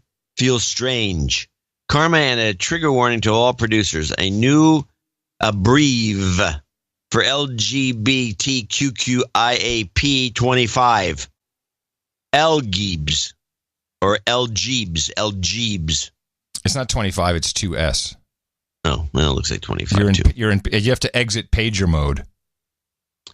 Save time and more inclusive through wildcard syntax. The LGBs. I like that. The LGBs. I think that could work for me, the LGBs. Yeah, it would be better than your other thing. The LGBTQ. And by the way, it fits right in with this thesis of yours where you're going to keep doing this until I'm actually annoyed. Yeah. Which is not going to happen because I'm reckoning that you're going to end up incorporating it so much into your lingo that when you go meet the Queen again, you're going to say something crazy. Something like, Michael Jackson was killed. The following Michael Jackson was killed. That may cause anal leakage. User discretion is advised. You've got karma. Anonymous in the Peak District, UK, 23023. What is the Peak District? Do you know? I have no idea. I'm an anonymous broke producer who's been on a $5 a month subscription since 2013. Check to make sure. I've donated other amounts whenever I could afford to and have also contributed jingles and news stories. I used to donate under the name of Pre-Night of the Living Dead. Ah, yes. I remember. I do too. In a sly attempt to keep Night of the Living Dead for myself when I finally made knighthood. Unfortunately, however, a Kiwi beat me to that title. You can still have it, by the way. You can have multiple of the same title. A lot of King Johns and Knight Johns. Grand Night of the Bogofing of 2017. The Bogoff. The Bogoff. The Bogoff. No hard feelings, though, because the 23s in the show number and this donation have aligned finally to bring me to knighthood now. Woo-hoo! I can be proud to know that I've donated the full price for that honor of joining the illustrious round table. That's right. That ain't no cheap jack knighthood. Although the value I can afford to give can never equal the value I get from the show. Notice how it's changed his way of talking. Yes, it's very interesting. It felt better because he's a knight now. It felt better to be continuously contributing something each month rather than being a douchebag. And I employ all non-donating listeners to support the show and value for value model and to set up a monthly subscription today. Because it works. There you go. He's made it to knighthood. Please be knighted as Sir 23's Knight of the Electric Sea. I imagine the round table serves only the most exquisite items, and I've been waiting a long time to experience the caliber of your bong hits and bourbon. They are just as good as our hookers and blow. Instead of jingles, can I please have some non-goat karma for myself and my Kiwi Knight of the Living Dead brother? And the following excellent producer slaves who I wouldn't have known without no agenda. Morgan Bark, even though he's dangerously close to becoming a douchebag. Sir Fudge Fountain, Baron of Ann Arbor. Sir Miles, Knight of the Wiki, and the guys at the Grimerica show. Who are these podcasts? That's the name of another show. Who are these podcasts? Yeah. Who are these podcasts? Grimerica is not that podcast. Apologize for the long note. And please thank you, John and Adam, for a truly outstanding product. Yes. Okay. Anonymous in the UK. Looking forward to your ceremony, and thank you very much. You've got karma. Aaron Moreno. $210 in Covina, California. I do have a note. I'm getting into that voice now. Yeah, I can tell. Aaron Marino. Oh, here it is. It's a short note. Requires glasses to read. He sent a check in, obviously. Encloses a check. This is half of a 420 donation. Oh, good one. Although my wife and I have donated over the years, I've been riding the douchebag rocket for too long. Please de-douche me. You've been de-douched. The douchebag rocket. The douchebag rocket. Woo!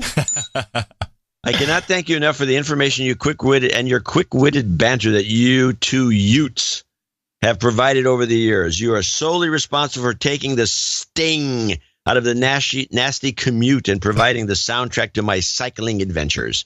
Please call out my cousin Francisco as a douchebag. He is doing well, saving money for a wedding he cannot afford. Oh gosh. Oh gosh. You gotta intervene. Isn't the wife's dad supposed to spend the dough? Yeah, that's the one thing somehow that hashtag Me Too didn't fix. Yeah, it did. Lost in the shuffle. He cannot speak in. He can save this money, but he cannot spare some change for the best podcast in the universe. No jingles, just a shot of health karma for my wife and septuagenarian parents, and a shot of jobs karma for me. Keep up the good work and fight on. Jobs, jobs, jobs, and jobs. Let's vote for jobs. You've got karma. Joel Blazik in Reno. 20202. I will send email as well. I hope this in case this gets cut off. Doesn't. Forgive me, Podfathers, for I have douched. It's been 4 months since my last donation, but as I'm a baron, a de-douching is in order. Okay. You've been de-douched. Please accept this donation on behalf of my fellow producers, Illuminatia and Nick the Rat. Splitting it down the middle, 10101 and 10101 for these two, the fine folks, and add a little more Jobs Karma for the lady. I call on the other producers to listen to Nick the Rat and support his show as well, and maybe even sponsor his knighthood. Also, I'll be taking a trip to Melbourne, Australia in October to visit my family and run the Melbourne Marathon. Let's get social and meet up for a couple of pops, people. Pops? I'm not familiar with this phrase. It's a shot. It's a shot of whiskey. A pop? Yeah, pop. Nice. A couple of pops. All right, some Jobs Karma for the lady. Jobs, jobs, jobs, and jobs. Let's vote for jobs. You've got karma. Outstanding. And then an anonymous donation comes floating in, which is the check, $200, and had a note on top saying anonymous NJNK. That means things move along. Thank you very much. And our last donor, last associate executive producer, Sir 10 CFR 50 Appendix B, Baron of the Willamette Valley. And he sent a note that was done in a script font. Nice. And he says, don't feel obligated to read the whole note, but, it's a good note, so I'll read most of it. I can't think of anything creative or NJNK, no jingles, just karma. A happy birthday, April 8th. He needs to be on the birthday list. Hold on a second. Hold on. Let me just get there. Because is it a note? Yeah, it's a note. Okay.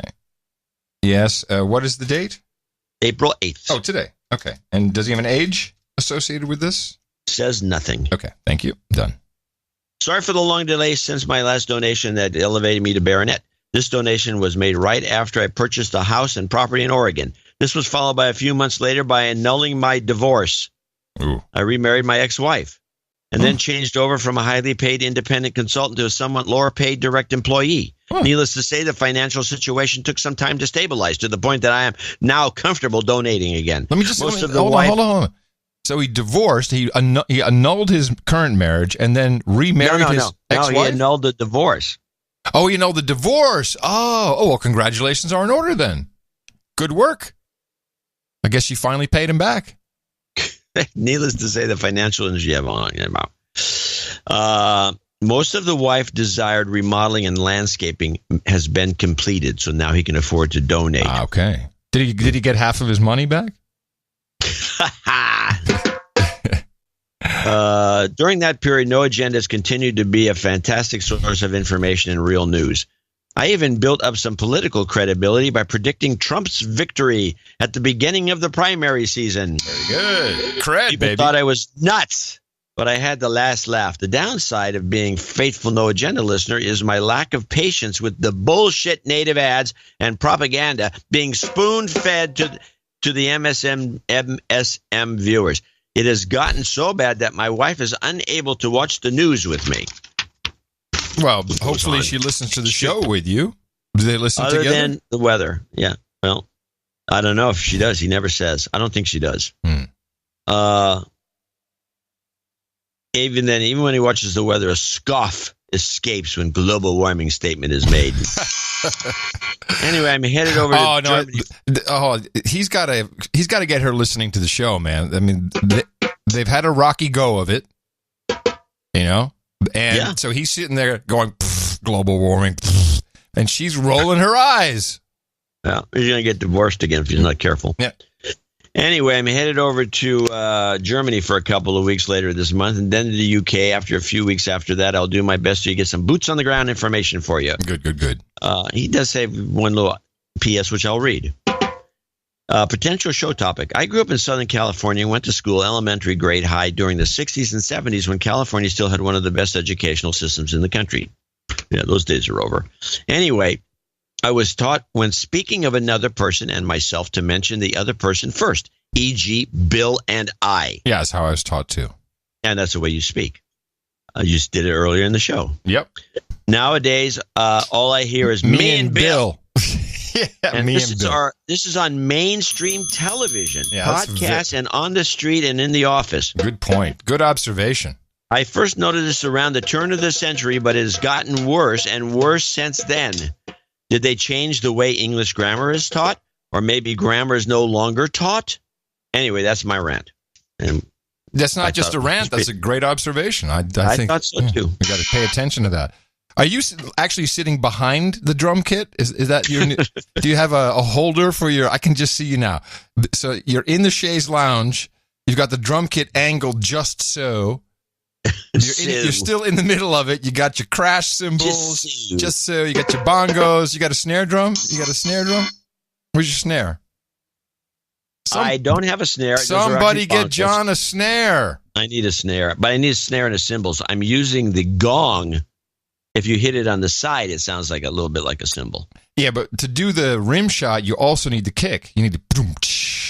It'd be nice, yeah. But then I'm kind of, that's a little too much gear. Yeah. Too much gear. So the man who does the podcast with a plug-in USB mic, give me a break. Too much gear. A Yeti Blue. Always use that. All right, everybody. Thank you very much to our executive Instanite as well, and our associate executive producers. This is highly appreciated. You are what keeps the show going, as you will hear. You are not the product. In fact, we elevate you to being the producer because that's what you truly are. That's how transparent and authentic we are. Got to throw that authentic in there, John. Gen Z loves it. I love being authentic. Very authentic. We'll be thanking more people along with our ceremony for our brand new nights and our birthdays coming up in a little bit. And remember, we do have another show coming up on Thursday where I will have a full report from my meeting with the King and the Queen of the Netherlands. Remember us at Dvorak.org/NA. And that's exactly what I shall be doing when I meet the Royal too. I shall propagate the formula. Our formula is this. We go out, we hit people in the mouth. Shut up. Oops. Order. Shut up, slave. Shut up, slave. The best thing I ever did was getting off the grid. Your request was granted in spades. I like it. That is a jingle. This is a great jingle. The best thing I ever did was getting off the grid. And of course, that could actually lead into an entire song. And you know what? It also has a Pepsi vibe to it, which is what I really like. Yeah. The best thing I ever did was getting off the grid. Folgers in your cup. There it is. It's Folgers. It took a second, but I knew I'd hear it. The best thing I could do is Folgers in your cup. Nice. As long as it sounds like something, it'll work. Who are you crediting that? You getting some Secret Agent Paul. Yeah, Secret Agent Paul, man. He's the guy who does all the cool ones. But then, as you heard earlier, we had the collab, the joint between Melissa Talon, a famous Australian musician, and Chris Wilson, famous Australian beer drinker. What does he do? He's a beer drinker. He fosters. You down with OTG? Yeah, you know me. You down with OTG? Yeah, you know me. You down with OTG? Yeah, you know me. Adam's OTG. Every last homie. You down with OTG? Yeah, you know me. You down with OTG? Yeah, you know me. You down with OTG? Yeah, you know me. Adam's OTG. So I like that, but as a jingle, I mean, it's cool, but as a jingle, it's not quite as good as Secret Agent Paul's. But more people had the same idea, including Tom Anonymous. Yeah, I'm OTG. You can't find me. Yes, I'm OTG. You can't find me. Yeah, I'm OTG. No eyes on me. I think that has a little better lyrics. Can't find me. Yeah, OTG, you can't find me. I like that a lot. Yeah, I like that too. But I do also like Adam's OTG because it makes it sound like you're some sort of defective. Well, truth in advertising, eh? So I'm working on OTG, being off the grid. And there's a lot of confusion about what that means to me and what I'm actually trying to do. Because, and I just stopped responding to Twitter And the reason why there was a lot of Twitter activity is because I got my pager in, my two-way pager, and it works. Yeah, and before you even checked out whether it works, you put it in a holster and you start walking around at Austin. That's the word. The holster did clip on the belt quite quickly. Yes, well, I was testing. And, just briefly about the pager, the way it's set up is I can send and receive email, and I can send and receive SMS-based text messages. What's cool about this for text messaging is you are not connecting to the cell phone grid, to the cell phone network to send the messages, which is part of my OTG mission, is to not have my phone or the device that triangulate me, exactly. And the apps are doing this. Apps are doing it. Lord knows. And the conclusion I can give you, the big giveaway is the smartphones with the apps is evil, dangerous, and you got to stay away from it. All the shit that's happening underneath the covers. I mean, even an app that looks at your accelerometer. It's like, how are you holding the phone? Oh, he must be lying down right now. I mean, that kind of stuff is very accessible. But the location stuff, when I noticed that FaceBag had found out that I was in Bryan College Station, even though I hadn't used it on my phone or at all, as far as I know, for all of a sudden it says, "Oh, you were over here," and it freaked you out, man. No, it didn't. A little, it made me more aware. And when you send a text message from this device, which is a business opportunity we'll talk about, you're going through, I think it's 900 megahertz. So, and it could even be a 400 megahertz device for all I know. Let me see if it says it on there. And so the first thing you notice is when I'm like, oh, cool, I'm going to send myself a text message. And I send it, and it took like a minute and a half. And you forget the instantaneous nature of today's communications. And the reason why that happens is this, there are these radio transceivers, and they're listening for a signal. And I send out a little ping. Hey, my little Adams 1-watt pager here. I got a message. And then it has to switch and says, okay, pings it back. All right, bring it on in, send your message. And then it's routed through. So it takes a minute to a minute and a half. And it's as simple as it seems. When you actually witness that delay, it's jarring. You're just like, holy shit, I forgot all about it. And the same goes for receiving, obviously. But the triangulation from a douchebag Silicon Valley company point of view is really not possible for them. I mean, technically, of course, it's possible. But so that's really the genesis of where I started. I am a little tired of being the product. So my idea here of OTG is to eliminate or minimize at best the usage of the smartphone, social nets, and to really guard myself from any general profiling, and at the same time getting I'm now discovering a well-needed digital detox. And I tried this out last night at the Big Bandana Ball. I took the pager with me, and Tina now pretty much exclusively texts me on the pager, which is kind of a business opportunity, because it becomes very personal if you only have a couple people who have the number, and then it's like the love buzzer, Oh, it must be Tina or John, either one. I love them both, and you could buy them in for two. You could have your own little private love buzz network. You're overwhelmed. You're overwhelmed with my idea, I can tell. I think it's another good no agenda idea. Yeah, perfect. So. When I checked in at this event, and I have a silent auction and everything, so they and that's all done on tablets these days. It's all computerized. So the idea is you walk up, you register. They say, "Oh, you're in the database." Another database that I'm in, of course, which is run by another third company somewhere else. Give us your credit card, thanks. Now that's in there. And then you can bid on stuff as you walk past it on your smartphone. And I said to the ladies, the volunteers, I said, I don't have my phone with me. And they look at me like, what? What? I said, yeah. I said, I'm using this. And I whip out the pager. There were squeals of delight, John. Actual. You sure it wasn't squeals of ridicule? No. Squeals. There is not much of a difference. No. I followed up with follow-up questions.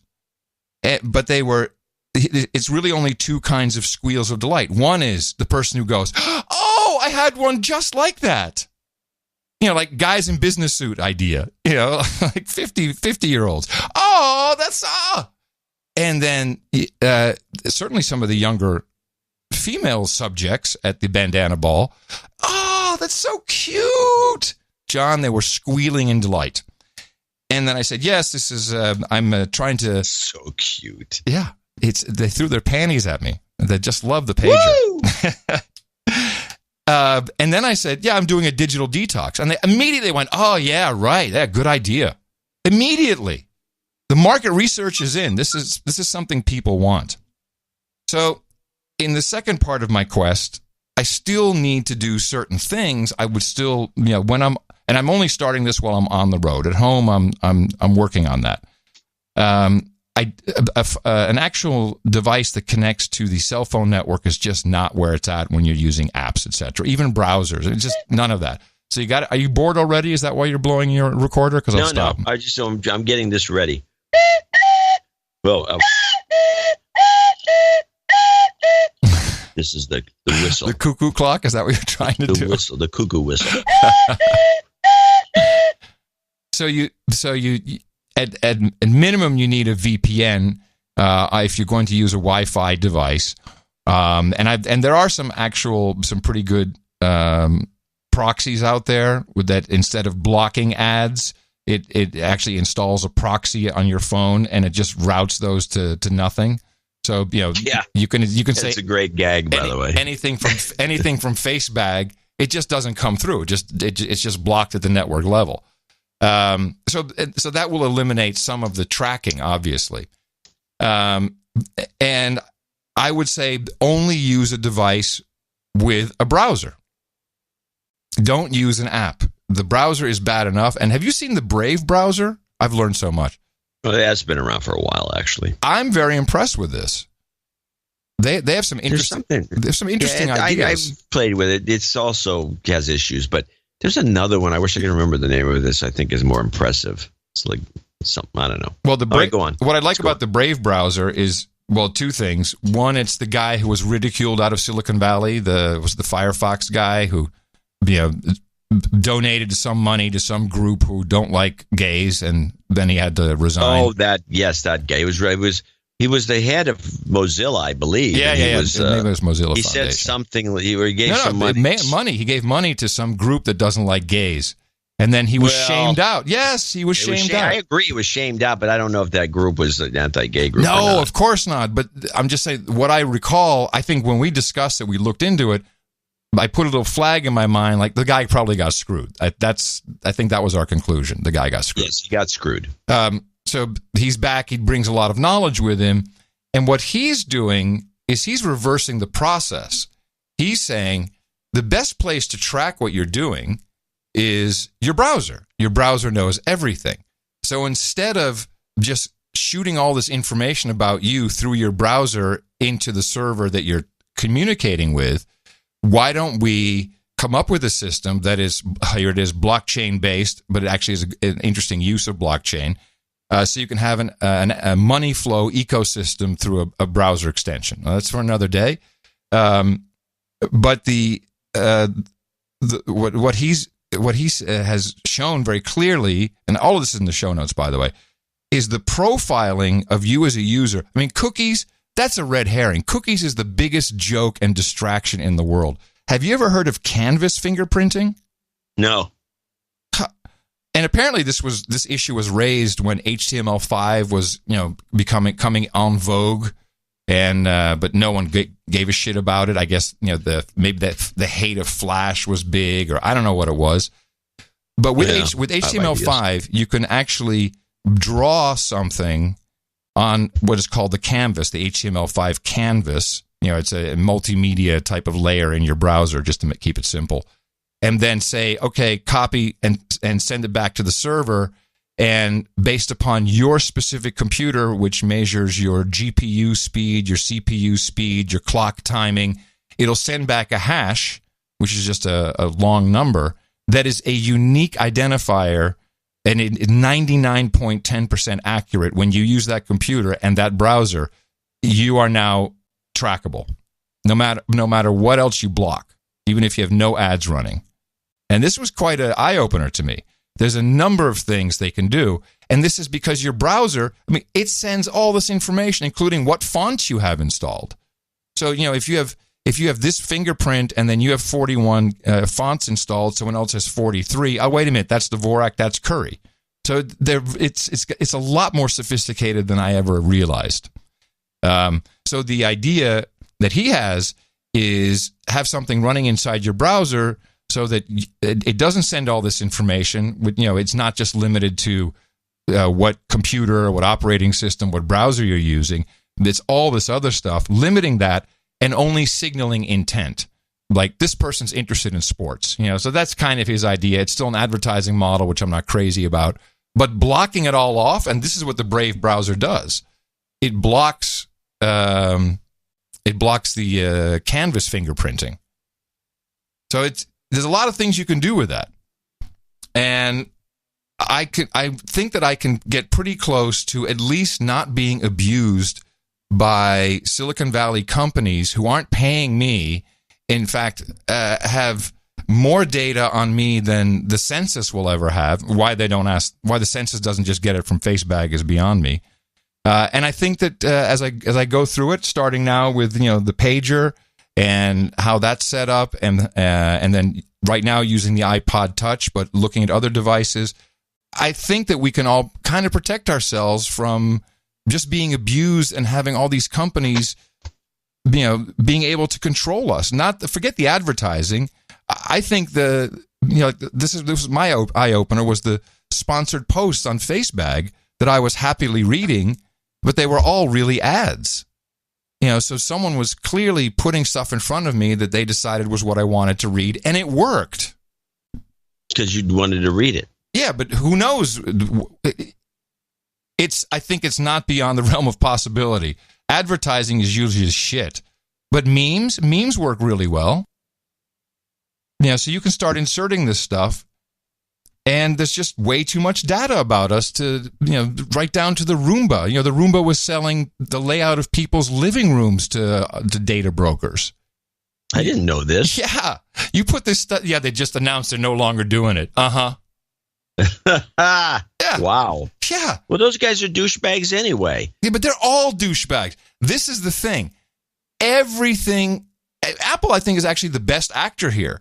I really think that they're kind of trying to, just keep your stuff over here, not pass anything on. They got lots of problems, and, they have a centralized iCloud, which is, none of that is good. But I kind of trust them a little bit to not be selling stuff in that manner. Where every other company is doing it, and Google with their Nest and all these integrated products. What am I listening to? Through my Sonos? All of this stuff is being logged somewhere. Every move you make, literally every move you make with your phone, is being tracked, and one or multiple apps are sending that information back somewhere, because that's the game. Advertising isn't working. Let's look at my way of doing things. Please. I'm not on Facebook, for starters. I never carry my phone around me, except rarely. Once in a while I do. I don't have anything but Angry Birds as an app. And those overheat the phone. It's an old phone. Mm-hmm. And I drive old cars that don't have GPS send receive devices in them. Mm-hmm. I use a VPN all the time on my computer. Mm-hmm. I would now be more aware. Maybe if I use Brave and a VPN, I'd probably be better off. Yep. And I don't worry about most of this stuff because I don't really take part in that many things. I think most technology is junk.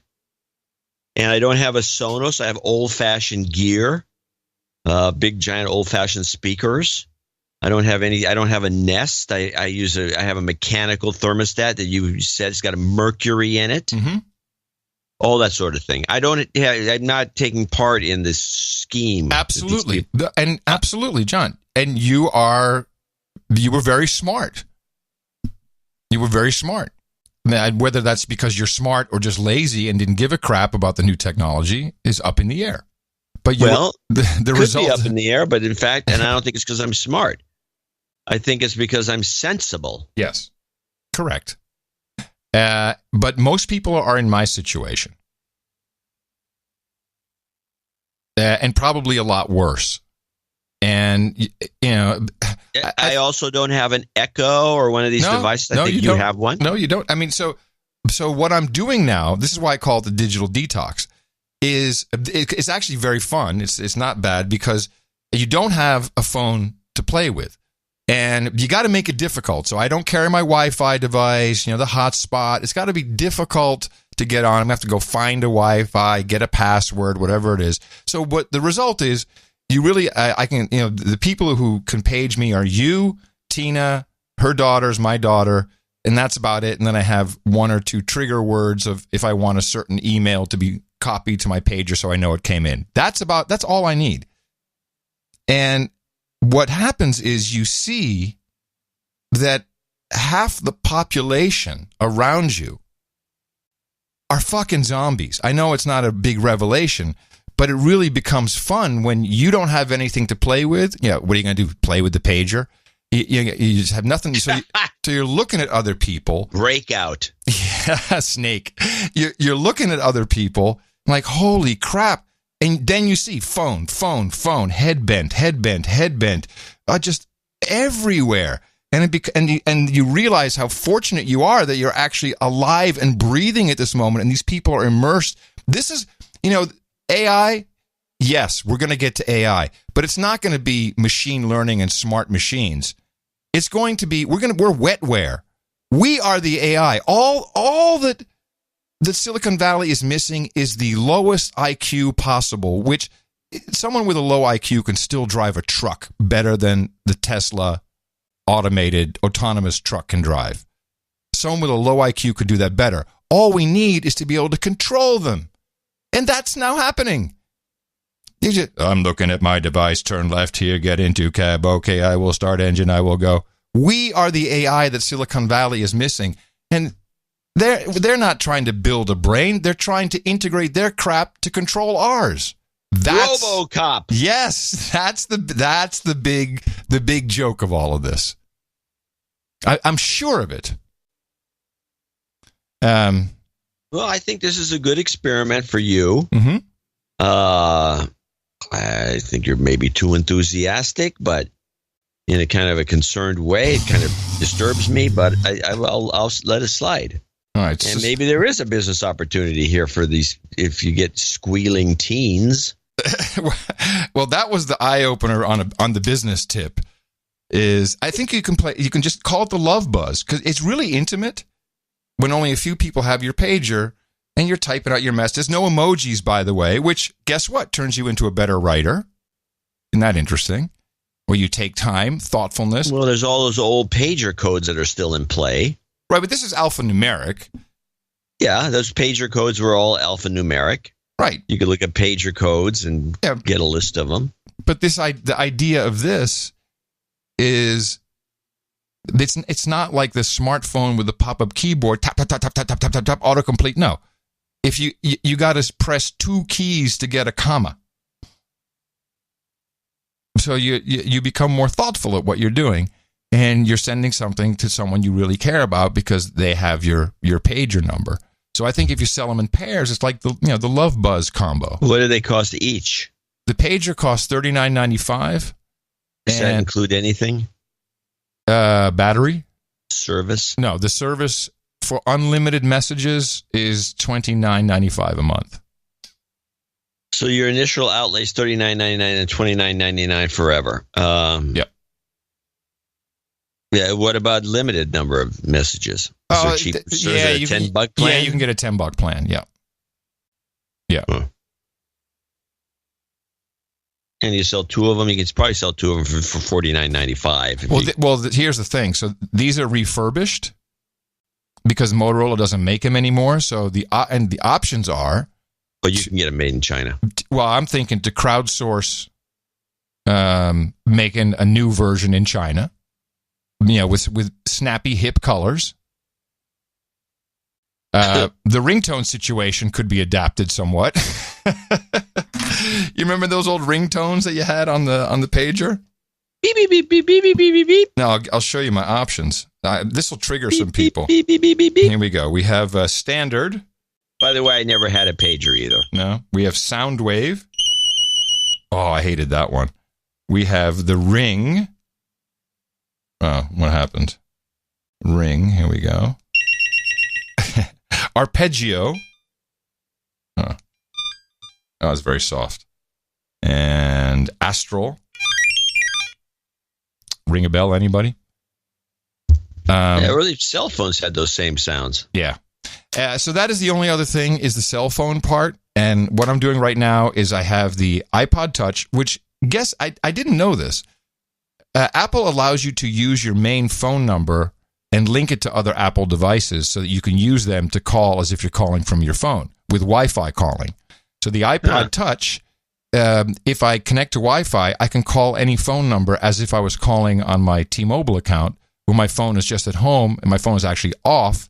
My phone is forwarded to the pager number so that when someone calls, they get a voicemail, I get a page, I can respond when I have some Wi-Fi, I can call. And I'm still not connected to the cell phone network.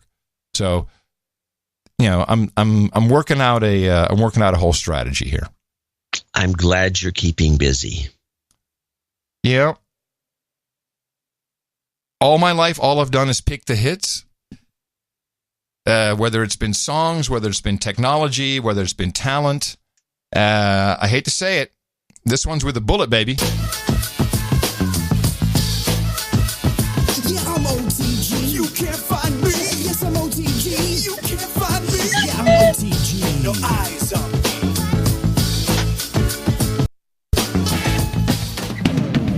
The best thing I ever did was getting off the grid. And that's your OTG report for today. More as they come along.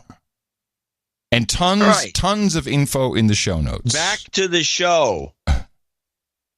It's a part of the show. With this little segment for the next. Well, you miss out until you get sick of it. You do this, by the way, every once in a while, and it's always the same process. It's like the Tesla was the same thing.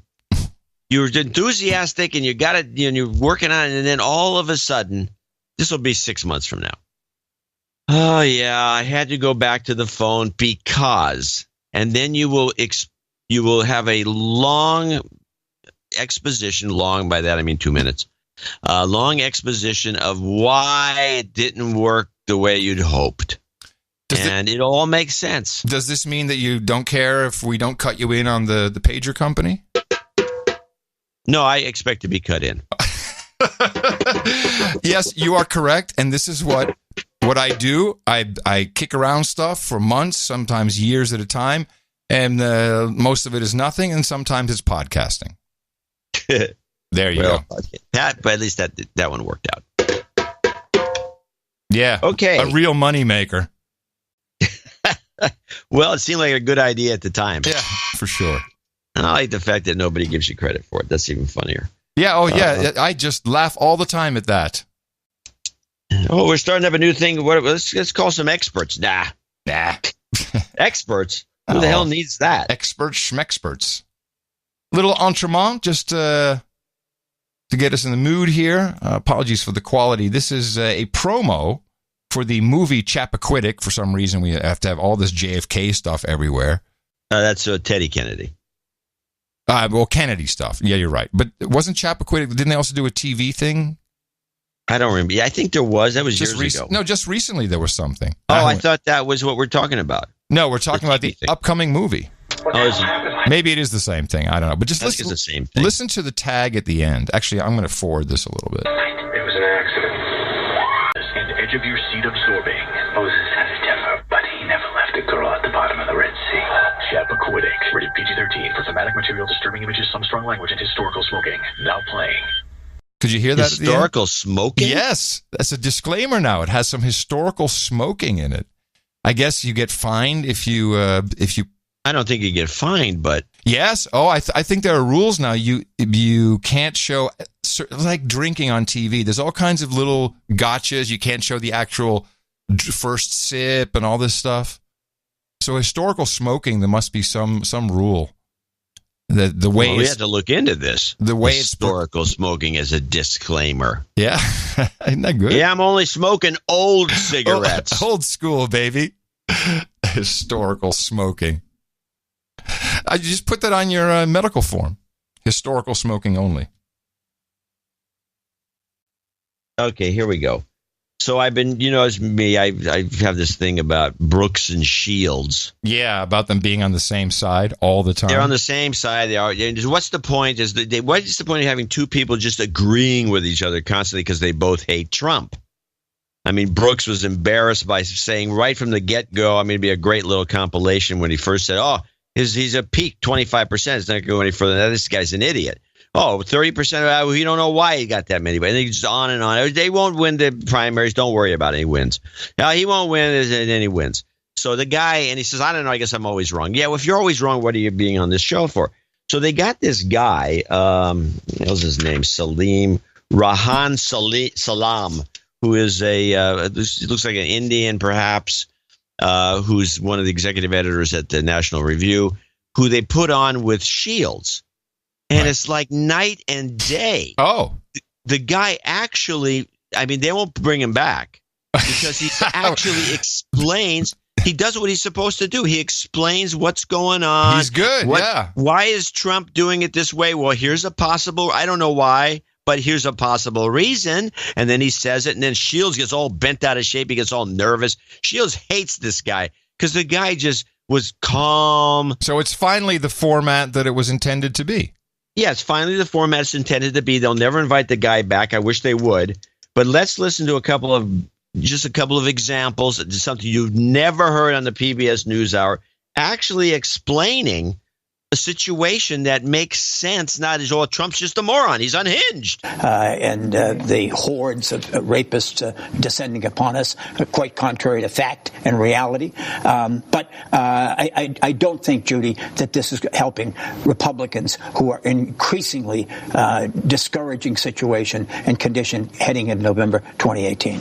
Well, you mentioned the border, and I do want to ask about that, Rehan, because the president, in the same day, around the same 24-hour period that he said we want to bring the U.S. troops home right away from Syria, he said we need to send U.S. troops to the border. Now, that later turned out to be the National Guard. The president is saying 2,000 to 4,000.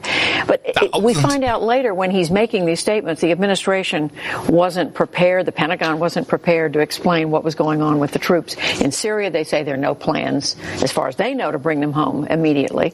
So what is the president trying to accomplish with this? One way to think about it is that every president has a set of ideas and commitments, and then they wind up being pretty frustrated. By the time you get into your administration, you recognize the limits of your authority, and that can be, very difficult. If you look at Barack Obama, for example, he really ran as an anti-war candidate. He came into office and found, gosh, the national security establishment is, has this very different position to me, and I'm feeling this incredible pressure, this responsibility that's weighing on me, and then you wind up taking positions that are not necessarily the ones that are your first instinct. Donald Trump, however, he's taking this different tack, where he's actually negotiating in public. So he may well get these arguments from folks who want to take a more restrained, cautious approach, but then when he makes these statements in public, then it actually forces folks in his administration who might want to push against those tendencies to align with him to the extent possible. And that is kind of a negotiating with his own administration happening in public. So he's trying to move the bureaucracy, Mark? What do you think? I'm not sure. I'm not sure what, because if he were, I think he'd invest some time in private meetings and trying to persuade. He's not a good journo. The guy says a very interesting explanation I've never heard before, but it makes nothing but sense. And then Shields' response is, whoa. No, he should be having meetings, which is exactly what Obama did to get him off the anti-war thing. I mean, He needs meetings. I mean, it was just like what I thought the guy just nailed it, and then Shields didn't even understand what he was talking about. No, Shields just heard nut job, alt-right nut job, unhinged. Unhinged. The voice in his head went, "He's unhinged. He's alt-right." So here's another example of a similar, a logical explanation that does present an interpretation of what's going on that actually makes sense to Trump supporters? Republican or Democrat. I mean, because what it basically means that people are uncertain about their own position, their own longevity, and their relationship with each other. And I think it's just pernicious over a period of time. Pernicious. Is there a danger of two? Stop. Pernicious? Yeah, pernicious is like a corrupt in a way that's kind of slow eating away at things. Okay. And I think it's just pernicious over a period of time. Is there a danger of too much uncertainty? Oh, I absolutely think there's a lot of danger of uncertainty. There's another way to look at it, though, which is that with a lot of presidents, you eventually have that divorce with the base out of that sense that this person has gone native, let's say. This person made a series of promises and commitments, and Donald Trump is particularly vulnerable to that because he is the candidate of authenticity. He is the candidate who gained this enormous following because the sense that he was genuine and not like other conventional politicians. But conventional politicians are conventional politicians because that kind of discipline and careful planning and not letting things blow up in your face works, right? But he senses that vulnerability, and he's speaking to it at a time when there isn't much of a Republican agenda in Congress. So then, the deck is cleared, and he gets to fill that vacuum with his own instincts. Nice. So we actually have somebody that makes this interesting, although you can tell Shields was rattled. Yeah. Because he wasn't having somebody say, yeah, you're right. Yeah. Like Brooks does. And I'll be interested to see if they bring this guy back on. I personally don't think we'll ever see him again. Do you think that that's still highly watched, that segment? Do you think people will watch that at all? Or is just I think it stopped being watched like a year ago because of Brooks. Yeah. I think he's ruined the segment. Are you single-handedly keeping them afloat now? Is that the idea? I'm hoping to. I'm going to show my support by donating to No Agenda. Imagine all the people who could do that. Oh yeah, that'd be fab. Yeah, on No Agenda in the morning.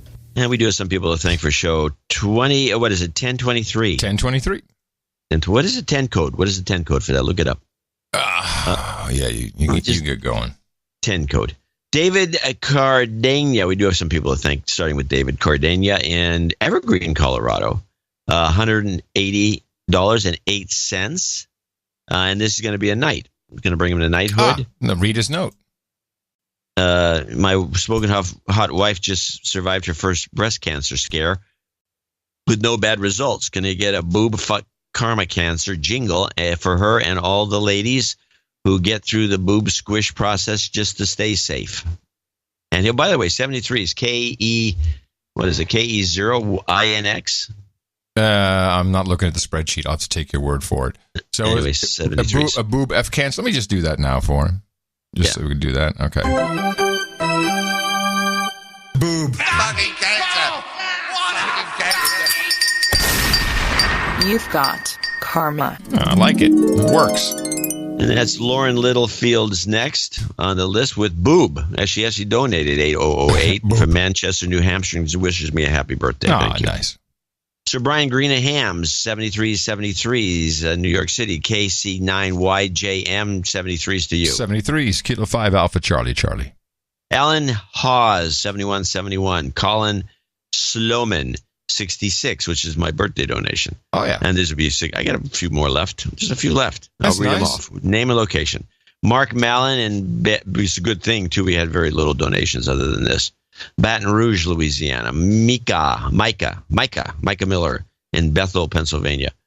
Daryl Arnett in Norman, Oklahoma. Adriana Oporto, 6666, parts unknown. Could be from Oporto, Portugal. Christopher Charles, 66 even. Danny Haynes in Greystanes, Australia.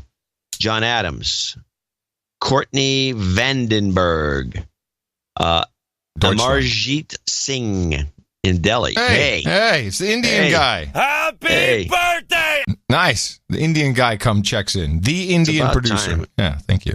One of the Singhs, is like the Jones of India. Donald Winkler in Berlin, Deutschland. Hello, Sean Olesen in Ranchos Palo Verdes. Drake Biscardi. Phil Dunn. Armando Guerra, which is that Armando or a guy? Yep. Armando Guerra. He is our mail carrier in Austin. Jason Peterson. And last on this list, Sir Chris James in Sturgis. Onward with Anthony Rodriguez, 5510, Jeff Gibbs, 5510, and Joseph Van Velhoven, 5510. Now the following people are $50 donors, name and location if doable. Old Dame. I remember Dame Old Dame. She came in just recently. That's Dame right. Old Dame. Dame Old Dame. Dame Old Dame. Vancouver, BC. David Schlesinger in Rosemont, Illinois. Jonathan Meyer in Xenia, Ohio. Edward Mazurik in Memphis, Tennessee. Joseph Pumphrey in Brandon, Mississippi. Stephen Chipman in San Rafael. Meetup. Ken Yazinski in Jackson, Georgia. Jeffrey Anderson, Philip Meeson, Larry Hay in Mooresville, North Carolina. And finally, Kirsten Gleb and Jason Deluzio, who's in Chatsford, Pennsylvania. I want to thank all these folks for contributing to show 1023. 1023 code is standby.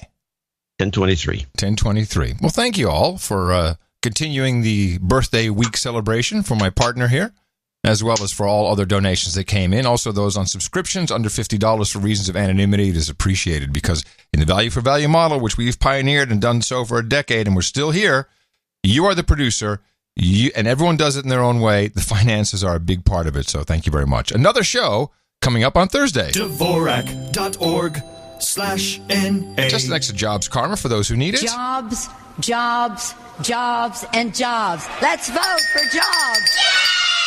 You've got karma.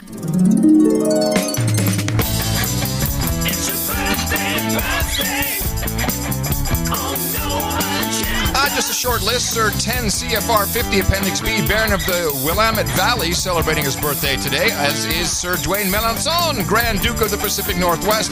And Jeff Gibbs says happy birthday to his brother Rick. We also say happy birthday from all your pals here at the best podcast in the universe. It sounds like you're banging on buckets. They're buckets. They sound like, well, they're on the floor. Okay. I thought they were bongos, but no, it sounds like make buckets. It sound like bongos, but I have to pick them up. Nah, that's okay.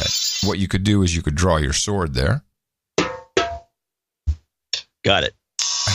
Yeah, very good. Kind of. Andrew Wang, anonymous in the Peak District, and Dave Cardenia. Step on up here onto the podium next to the lectern, right next to the round table where we have our No Agenda Knights and Dames. Thank you very much for your support of the best podcast in the universe. The amount of $1,000 or more. For that, you receive a seat at the table, and I hereby pronounce-ticate thee Sir Tin Death, the Sun-Bleached Knight, Sir 23's Knight of the Electric Sea, and Sir Vito, the Mountain Wop. Gentlemen, for you, hookers and blow, rent boys and Chardonnay, boobs and stinky tofu, cold brew coffee and cannabis, bourbon and bong rips, breast milk and pablum, ginger ale and gerbils, bong hits and bourbon, geishas and sake, and mutton and mead. You'll find that over at noagendanation.com/rings. Eric the Shul will help you out. He's also running a promotion, I saw. Eric running the promotion on the Socialnets. He's showing like all kinds of super rings and fancy boxes. Yeah. You know, it's like you win the Olympic medal and then you can get one in lucite. You can get a real medal. Yeah, one in lucite. So I'll be in Mississippi on the next Sunday show. Oh, okay. What's and going on? I have to go early, and I have to do a show from Biloxi. Oh, cool. But I think after the show, I may do a meetup in Biloxi. Excellent. In Mississippi for our southeastern producers. So keep an eye out for an email. If you're not on the mailing list, you should be for that purpose. Or send me a note, and I'll make sure you find out any details. You know, I'm in the Netherlands for 9 days, 2 shows. Oh, I didn't know you were going to be there that long. Yeah, it's really the time. Oh, so we're doing a double remote on Sunday. Double remote, baby. What could possibly go wrong? Yeah, well, this will be fun. Maybe I should do a mini meetup in the lowlands since. I think you're way overdue for doing that. Yeah, I think so too. Okay, I got to figure it out. But we can do a joint meetup on Sunday. No, the timing doesn't work. No, it won't because, you'll be doing the show at midnight. Hey, everybody, it's Monday, 1 a.m. Welcome to the No Agenda Show meetup, all three of you. Could move the show up. No. Okay. No, the show doesn't start until 6 p.m. in in the Netherlands. Goudaland. And have they changed time yet? Are they on? I have no idea. You asking me?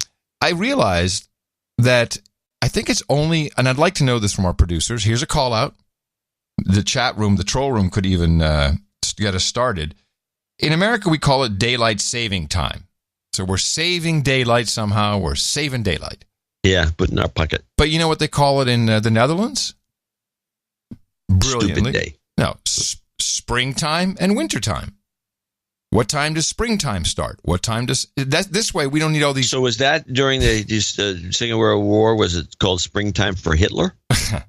So I wonder if every country calls it springtime or daylight saving or whatever.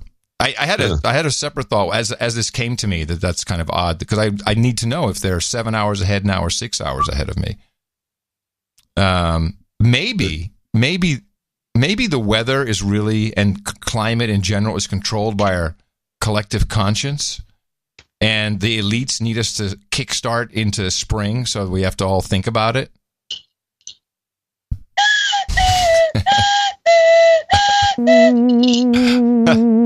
Theremin. I'm all over it. It's not that bad an idea. It could be. Like, hey, we got to kickstart spring. Let's have everyone do that clock thing. Fools. I know. I guess I'm wrong. Okay. I have a couple of clips left. This was during just some casual conversation, and it was a guy who wrote it's actually a Chinese guy who wrote a book on China's coming collapse, I think is the name of it. Mm-hmm. And I think his name is Chang. And he mentions this little ditty, China 2025. Okay, Gordon, straighten this all out. To what Ron Kirk's point, to the point that China really wants to dominate the world and be the number one economy. Put that in all together for us. Yeah, well, first of all, China has this Made in China 2025 program, which would basically mean the U.S. would have no economy left because they want to dominate 10 critical sectors, including aircraft, electric cars, semiconductors. That's just completely unacceptable, not only to the United States, but to the rest of the world, because they're using industrial policy to do that. You know, when you look at what President Trump is doing, I mean, he understands that this current trend can't continue. And I think that what we're going to see is that President Trump's going to use American power. The Chinese are going to shrink back because they have no choice, because their economy is so dependent on ours. Trump understands that. President Obama, unfortunately, didn't. And neither did President Bush before him. So I'm sort of optimistic that Larry Kudlow is actually right, that the Chinese will slink back and that we will see the pot of gold. Excuse me. Gordon, you know what this reminds me of? It reminds me of Daniel Patrick Moynihan saying you didn't point out the weaknesses structurally going on in the Soviet Union when it came to the living age of the health problems of the people in the Soviet Union. Watch out what's really happening in China when you tear that lid off. That's coming. Gordon, good to see you. Thanks so much. Thanks for coming Liz. on. Huh. Yeah, we always forget. We talked about China 2025 before, and it just kind of gets lost in the shuffle. But yeah, it's their end run. They want to take over the whole world. Yeah, and why is it that we don't hear anything about the Three Belts No Road project? We never, in this country, we never hear about it.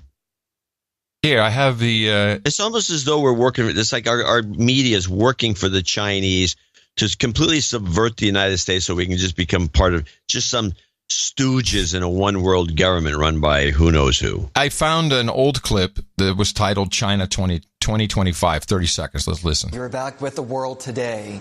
China is to step up efforts to help the country transform its industrial sector.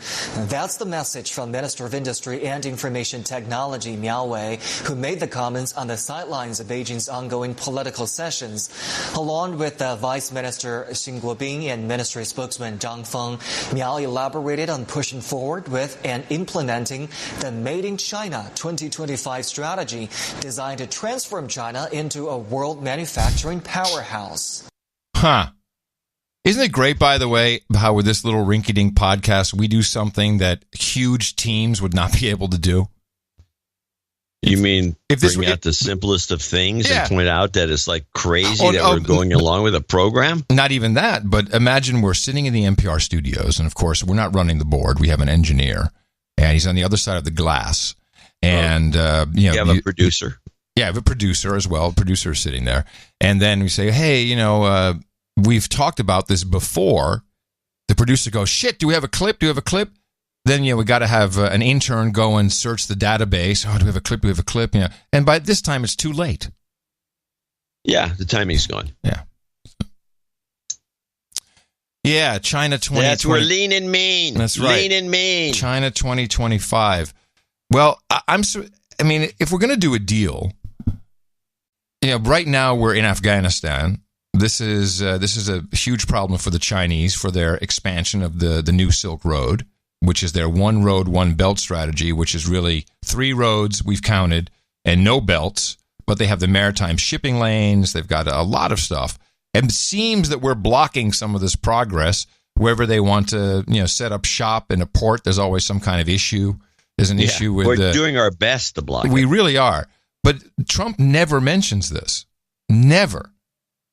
Why? He can't be stupid. Part of his negotiating strategy. Well, so what is he doing with it? Is he keeping that in the back of his pocket? Is he saying, okay, or is he really talking to the Chiners like that, saying, look, we're going to keep messing with you in Afghanistan. We're going to mess with you in Pakistan because, we've chosen India. We're going to mess with you there unless you straighten up, shape up. I have no idea. It's possible. I just find it odd that Trump, who seems to know everything about China, never mentions this. Maybe it's not even his policy to do that. It might be one of the 3-letter agencies. It could be the military. It could be the DI. Who knows? Yeah, we don't. Just long established. We don't know. Well, policy to mess with the Chinese because they keep taking over the place.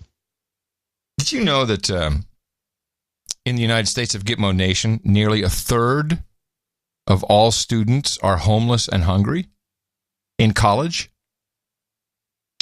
I don't believe that for a minute. We're at the Kangaroo Pantry, and we're currently working on filling orders. This is a food bank at university. We have students, faculty, and staff that arrive to the pantry, and they submit their food request forms. And then whenever they're done filling out that form, our volunteers take it in the back, and then we proceed to fill the order. So there's a lot of misconceptions when it comes to food insecurity in college students. A lot of folks believe that college students are able to secure their food needs relatively easily, when in reality we notice the opposite. The majority of our clients here, even though we are also open to faculty and staff, are students, and oftentimes they're making decisions where they have to decide whether or not to get groceries for the week or whether to pay utilities. Even our students on financial aid, sometimes financial aid runs out, maybe it's not able to cover items like food and utilities. So they're really having to make that tough call. So the Kangaroo Pantry is open for students who need us. As long as they identify as needing food, we're going to be able to help them. Is that a gender now? I identify as needing food? Just identify. Yeah. As long as you identify. Just identify? Yeah. So you think that's a ruse? You think they're buying Adderall and getting free food? I have no idea. Where was this? Kangaroo sounds like something in Australia. No, it was, I think, Michigan, maybe? I think it was Michigan. What school? Do you have any idea? I could dig for more information. I'll come back with you with more information. I want you to. This is now your new beat. Yes. Starving students. Starving students. Yes. The starving students. So there's one news story that got a lot of attention. I got the biggest kick out of it, since we every once in a while talk about cruise lines. And puking. Legionnaire's disease, noro. Yeah, why would you go on a cruise? Well, ask Horowitz. He's a big cruise nut. I believe me. I said it exactly like that to him when he suggested we all 4 of us go on a cruise. to Thailand or whatever. There's a bunch of people out there that are cruise nuts and they love going on, but I don't know about this one. And Norwegian is supposed to be the absolute best of the best, supposedly, but I don't think so. Of course, this could have been planted by by Cunard or one of these other guys. Yes, by a competitor, sure. A luxury vacation, more like a splitting headache for some Norwegian cruise goers who paid thousands of dollars for what they call a nightmare. They were sanding, they were using hammer drills, they were making tons of noise. Norwegian Sun left Miami March 16th, a 2-week trip ending in Los Angeles. It was a full-blown construction zone. That's not peaceful in any way, shape, or form. Decks cornered off for improvement. Construction dust everywhere. Materials stockpiled. Nice. Basically, we're herding us around like cattle because we couldn't use sections of the ship. Here it is, 11:23. Noise from power tools. And this is what we've got to listen to. The smell of chemicals making some feel ill. The ship's captain tried to quiet a crowd of angry passengers. The effort sunk. Norwegian Cruise Lines responding, "We do recognize that during a recent sailing we did not meet the expectations of our guest, nor our own standards, for which we truly apologize," offering passengers credit for a future cruise matching the fare they paid. I'd like a full refund for this cruise. It was 2 weeks of anguish. Some not willing to take the chance after a rough time at sea. Katie Beck, NBC News. Yeah, I have a theory about this, and I think we're going to see this type of issue with consumers and services increasingly so in the M5M. You know, sometimes you'd hear about a cruise ship gone awry or something, problem. But, flip over. Well, there was that. But I think since the internet became available on these cruise ships, because, God, I mean, we're on a cruise ship, and how can we not be connected? I think that's when it really started because, okay, so it's construction. You take a picture, you tweet it, people go, or put it on Facebag. It's outrageous! It's crazy! You're ruining your vacation! And then your head goes, and then you get all pissed off about it, and you let it ruin your entire vacation. Well, I will say there was a lot of movies, there was a lot of evidence that this was a disaster. And that one guy says, here it's 11 o'clock at night, and here they are banging away. Mm-hmm. I don't think this was an exaggeration at all. Oh, okay.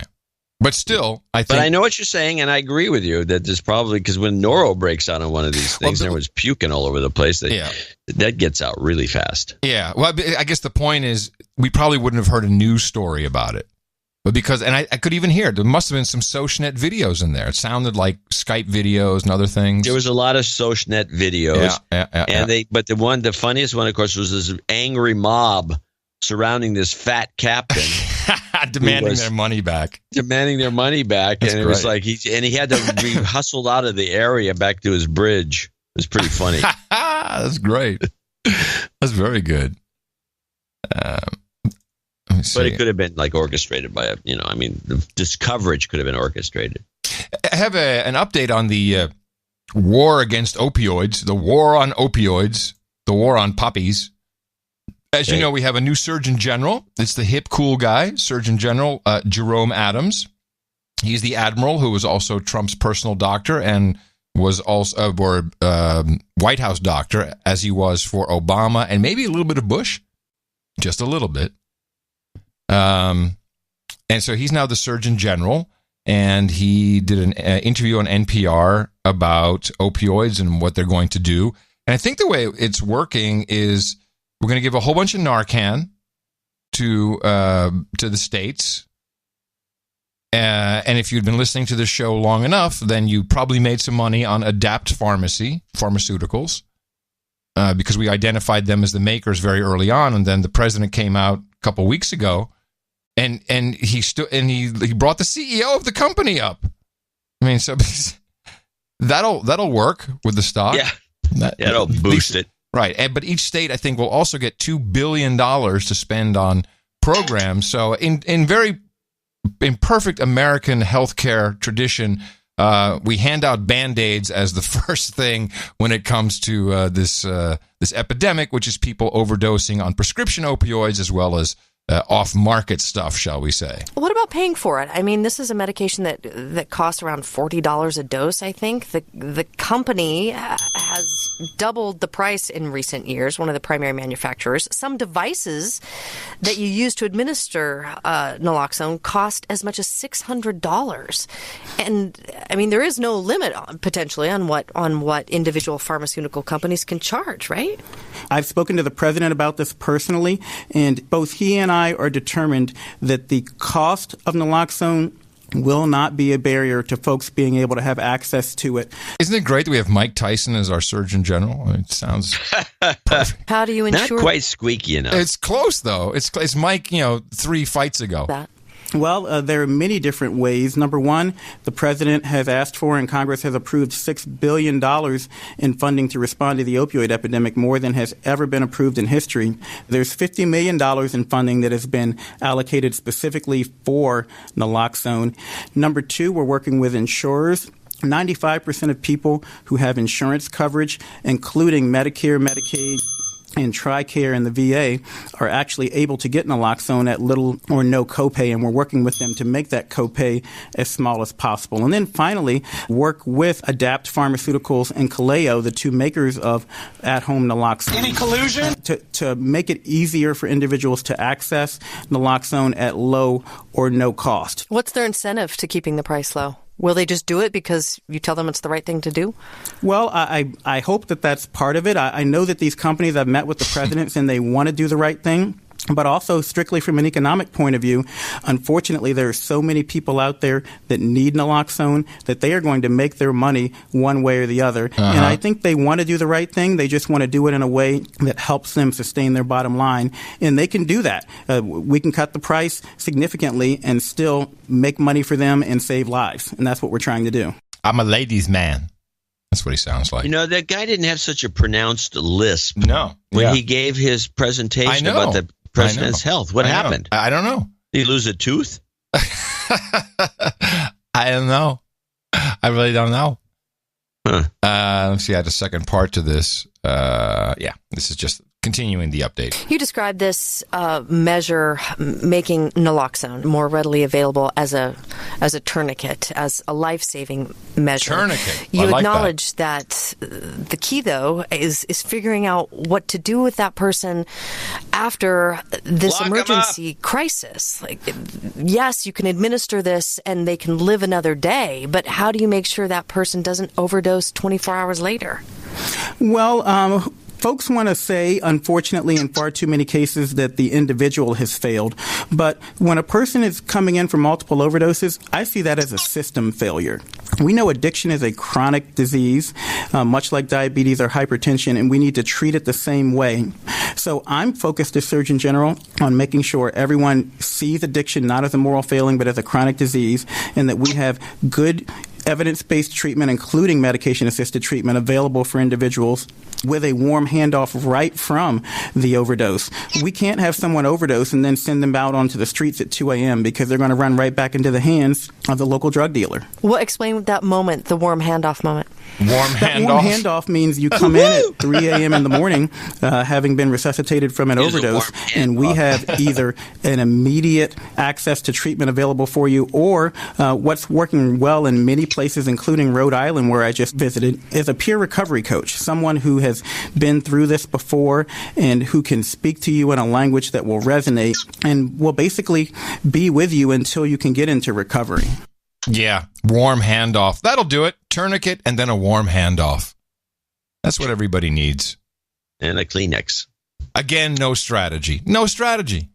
Just no strategy. And if I were Narcan or Adapt Pharma, and it's a generic, I think the patent's off. Well, then anyone can make it.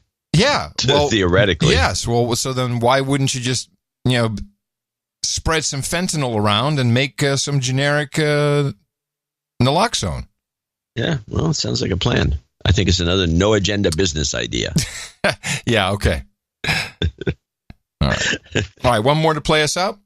I got the 23andMe Redux from CBS, which is kind of interesting. Oh, is there new news about them? It's just some more kvetching. It's kvetching. Well, the popularity of at-home to screen for diseases is growing. We're looking at the benefits and drawbacks this morning in our series Grand Rounds. That's the practice of medical professionals teaching other doctors about advancements. This month, the FDA approved the first direct-to-consumer test in the U.S. that's designed to find 3 gene mutations linked to breast cancer without a doctor's prescription. This is just the latest in a growing number of cheaper and easier genetic tests that can reveal information about your ancestors, risks for certain diseases, or even why you're sensitive to bitter taste. Some tests can be done for less than $100. Our David Agus is here with more, and let's talk about 23andMe. I've actually done it, and I want to ask you about that later. Yeah, me too. What can it predict exactly, and what are some of the concerns that doctors have about it? Well, it can tell you your ancestry. It could tell you how you metabolize caffeine, but it's not going to tell you some of the really serious health traits that you probably care about. So they just got FDA approval for 3 of over 1,000 mutations that can cause breast and ovarian cancer. That's only 3 of them. So what worries me is if you take it, you go, I'm not at high risk, but you may have one of the other 900 plus. There are other at-home tests that require a doctor to sign off on it, but you could do it at home. You spit into a tube, you send it in. That could look for all of the mutations in the BRCA1 and BRCA2 gene, which is risk for breast and ovarian cancer. Remember when Angelina Jolie, heroically announced, I have this gene 5 years ago, it was $4,000 for the test. Mm-hmm. Now it's been democratized for less than $100. Yeah, that is incredible. Should everyone, including men, consider getting tested for the BRCA gene? Men are just as likely as women to be carriers of the BRCA gene. And so I'm a believer, yes, knowledge is power. If you have it, you want to intervene. 70+% chance of breast cancer, 40+% chance of ovarian cancer, both of which can dramatically change your life and your family's life. So yes, I believe you should. David, you just said you spit into a tube, but let me tell you, when I did 23andMe, it's a whole lot of spitting. So I've seen you do it. I think you can. No, I can do it. I can. It was not a problem. Thanks for the overt sexual overtones. Okay, I get it. Great clip. Good one. Not even a borderline, but you got the chuckle. You got the chuckle you deserve. Best I can do. All right, everybody. We will return on Thursday with another episode of the No Agenda Show. It is your best podcast in the universe. Fact. And you never know what will happen until then. Of course, today is a show day, so eyes and ears peeled and open. And Thursday's program will come to you post meeting with the King and Queen of the Netherlands. And I will be in the lowlands itself, in the Garden of Amsterdam. A report from the EU. Yes, an update. The German Empire. An update from the German Empire. Coming to you from downtown Austin, Texas. We are the capital of the Drone Star State, FEMA Region 6 on the governmental maps. In the 5x9 Cludio in the common law condo in the morning, everybody. My name is Adam Curry. And from northern Silicon Valley, which is in the California Empire, I'm John C. Dvorak. We return on Thursday. Until then, as always, adios, mofos. I need a taxi.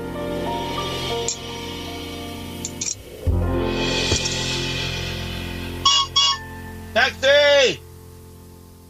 Donate to No Agenda. They give us shows week after week. Donate to No Agenda. It's a show that's really unique. Donate to No Agenda. Listen to John and Adam speak. Donate to No Agenda. Science is turning into a clique.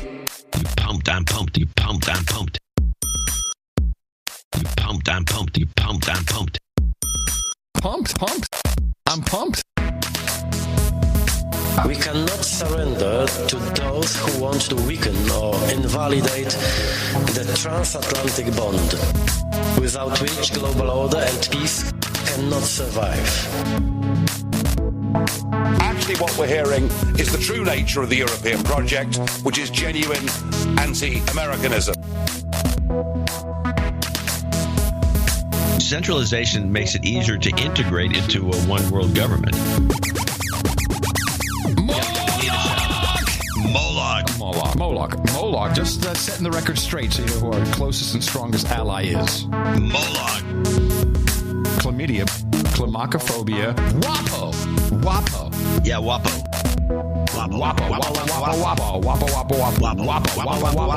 Gorka. Wapo. Gorsuch. John Jondru. Demodarin.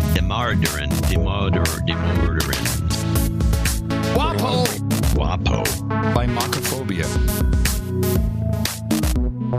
The Canadians are helping us. Canadians are good. Victoria, BC is the prettiest town on the West Coast, period.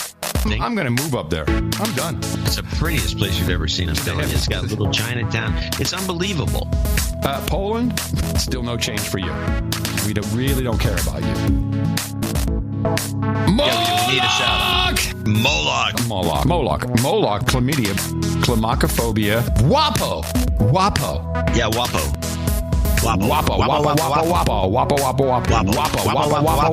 Gorka. Wapo. Gorsuch. John Jondru. Demodarin.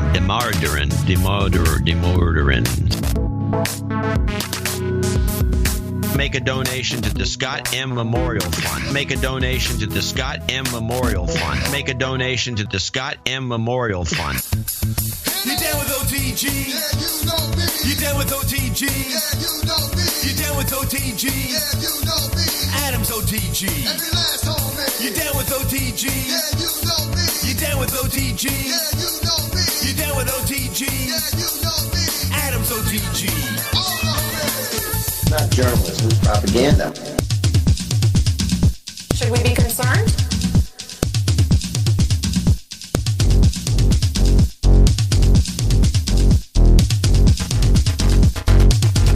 Propaganda. Little bit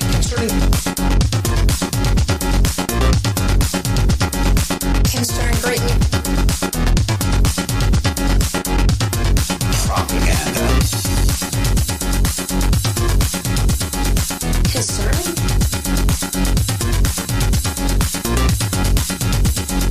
The concerns resurfaced. Echoes concerned.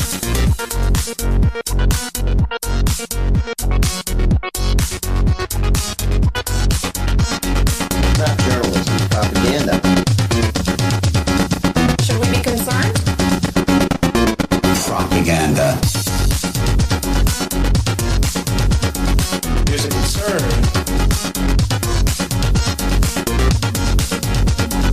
The concern, I think. Propaganda. Shoving propaganda down local-makers' throats. Concern? Propaganda. Echoes concern. Not journalism, propaganda. Should we be concerned? Propaganda.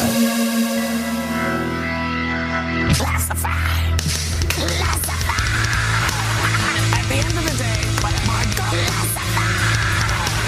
At the end of the day, but they're classified. But at the end of the day, but I didn't go to the length of setting up a private server in here. At the end of the day, my God, that's classified. She should have been the Aussie. What classified person. Have you? At the end of the day, classified person. Now they're classified. But ever been secretary. Now they're classified. But ever classified. But ever classified. But ever classified. Classified. My God, it what?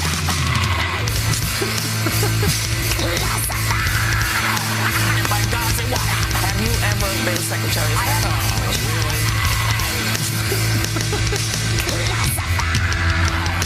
Now they're classified.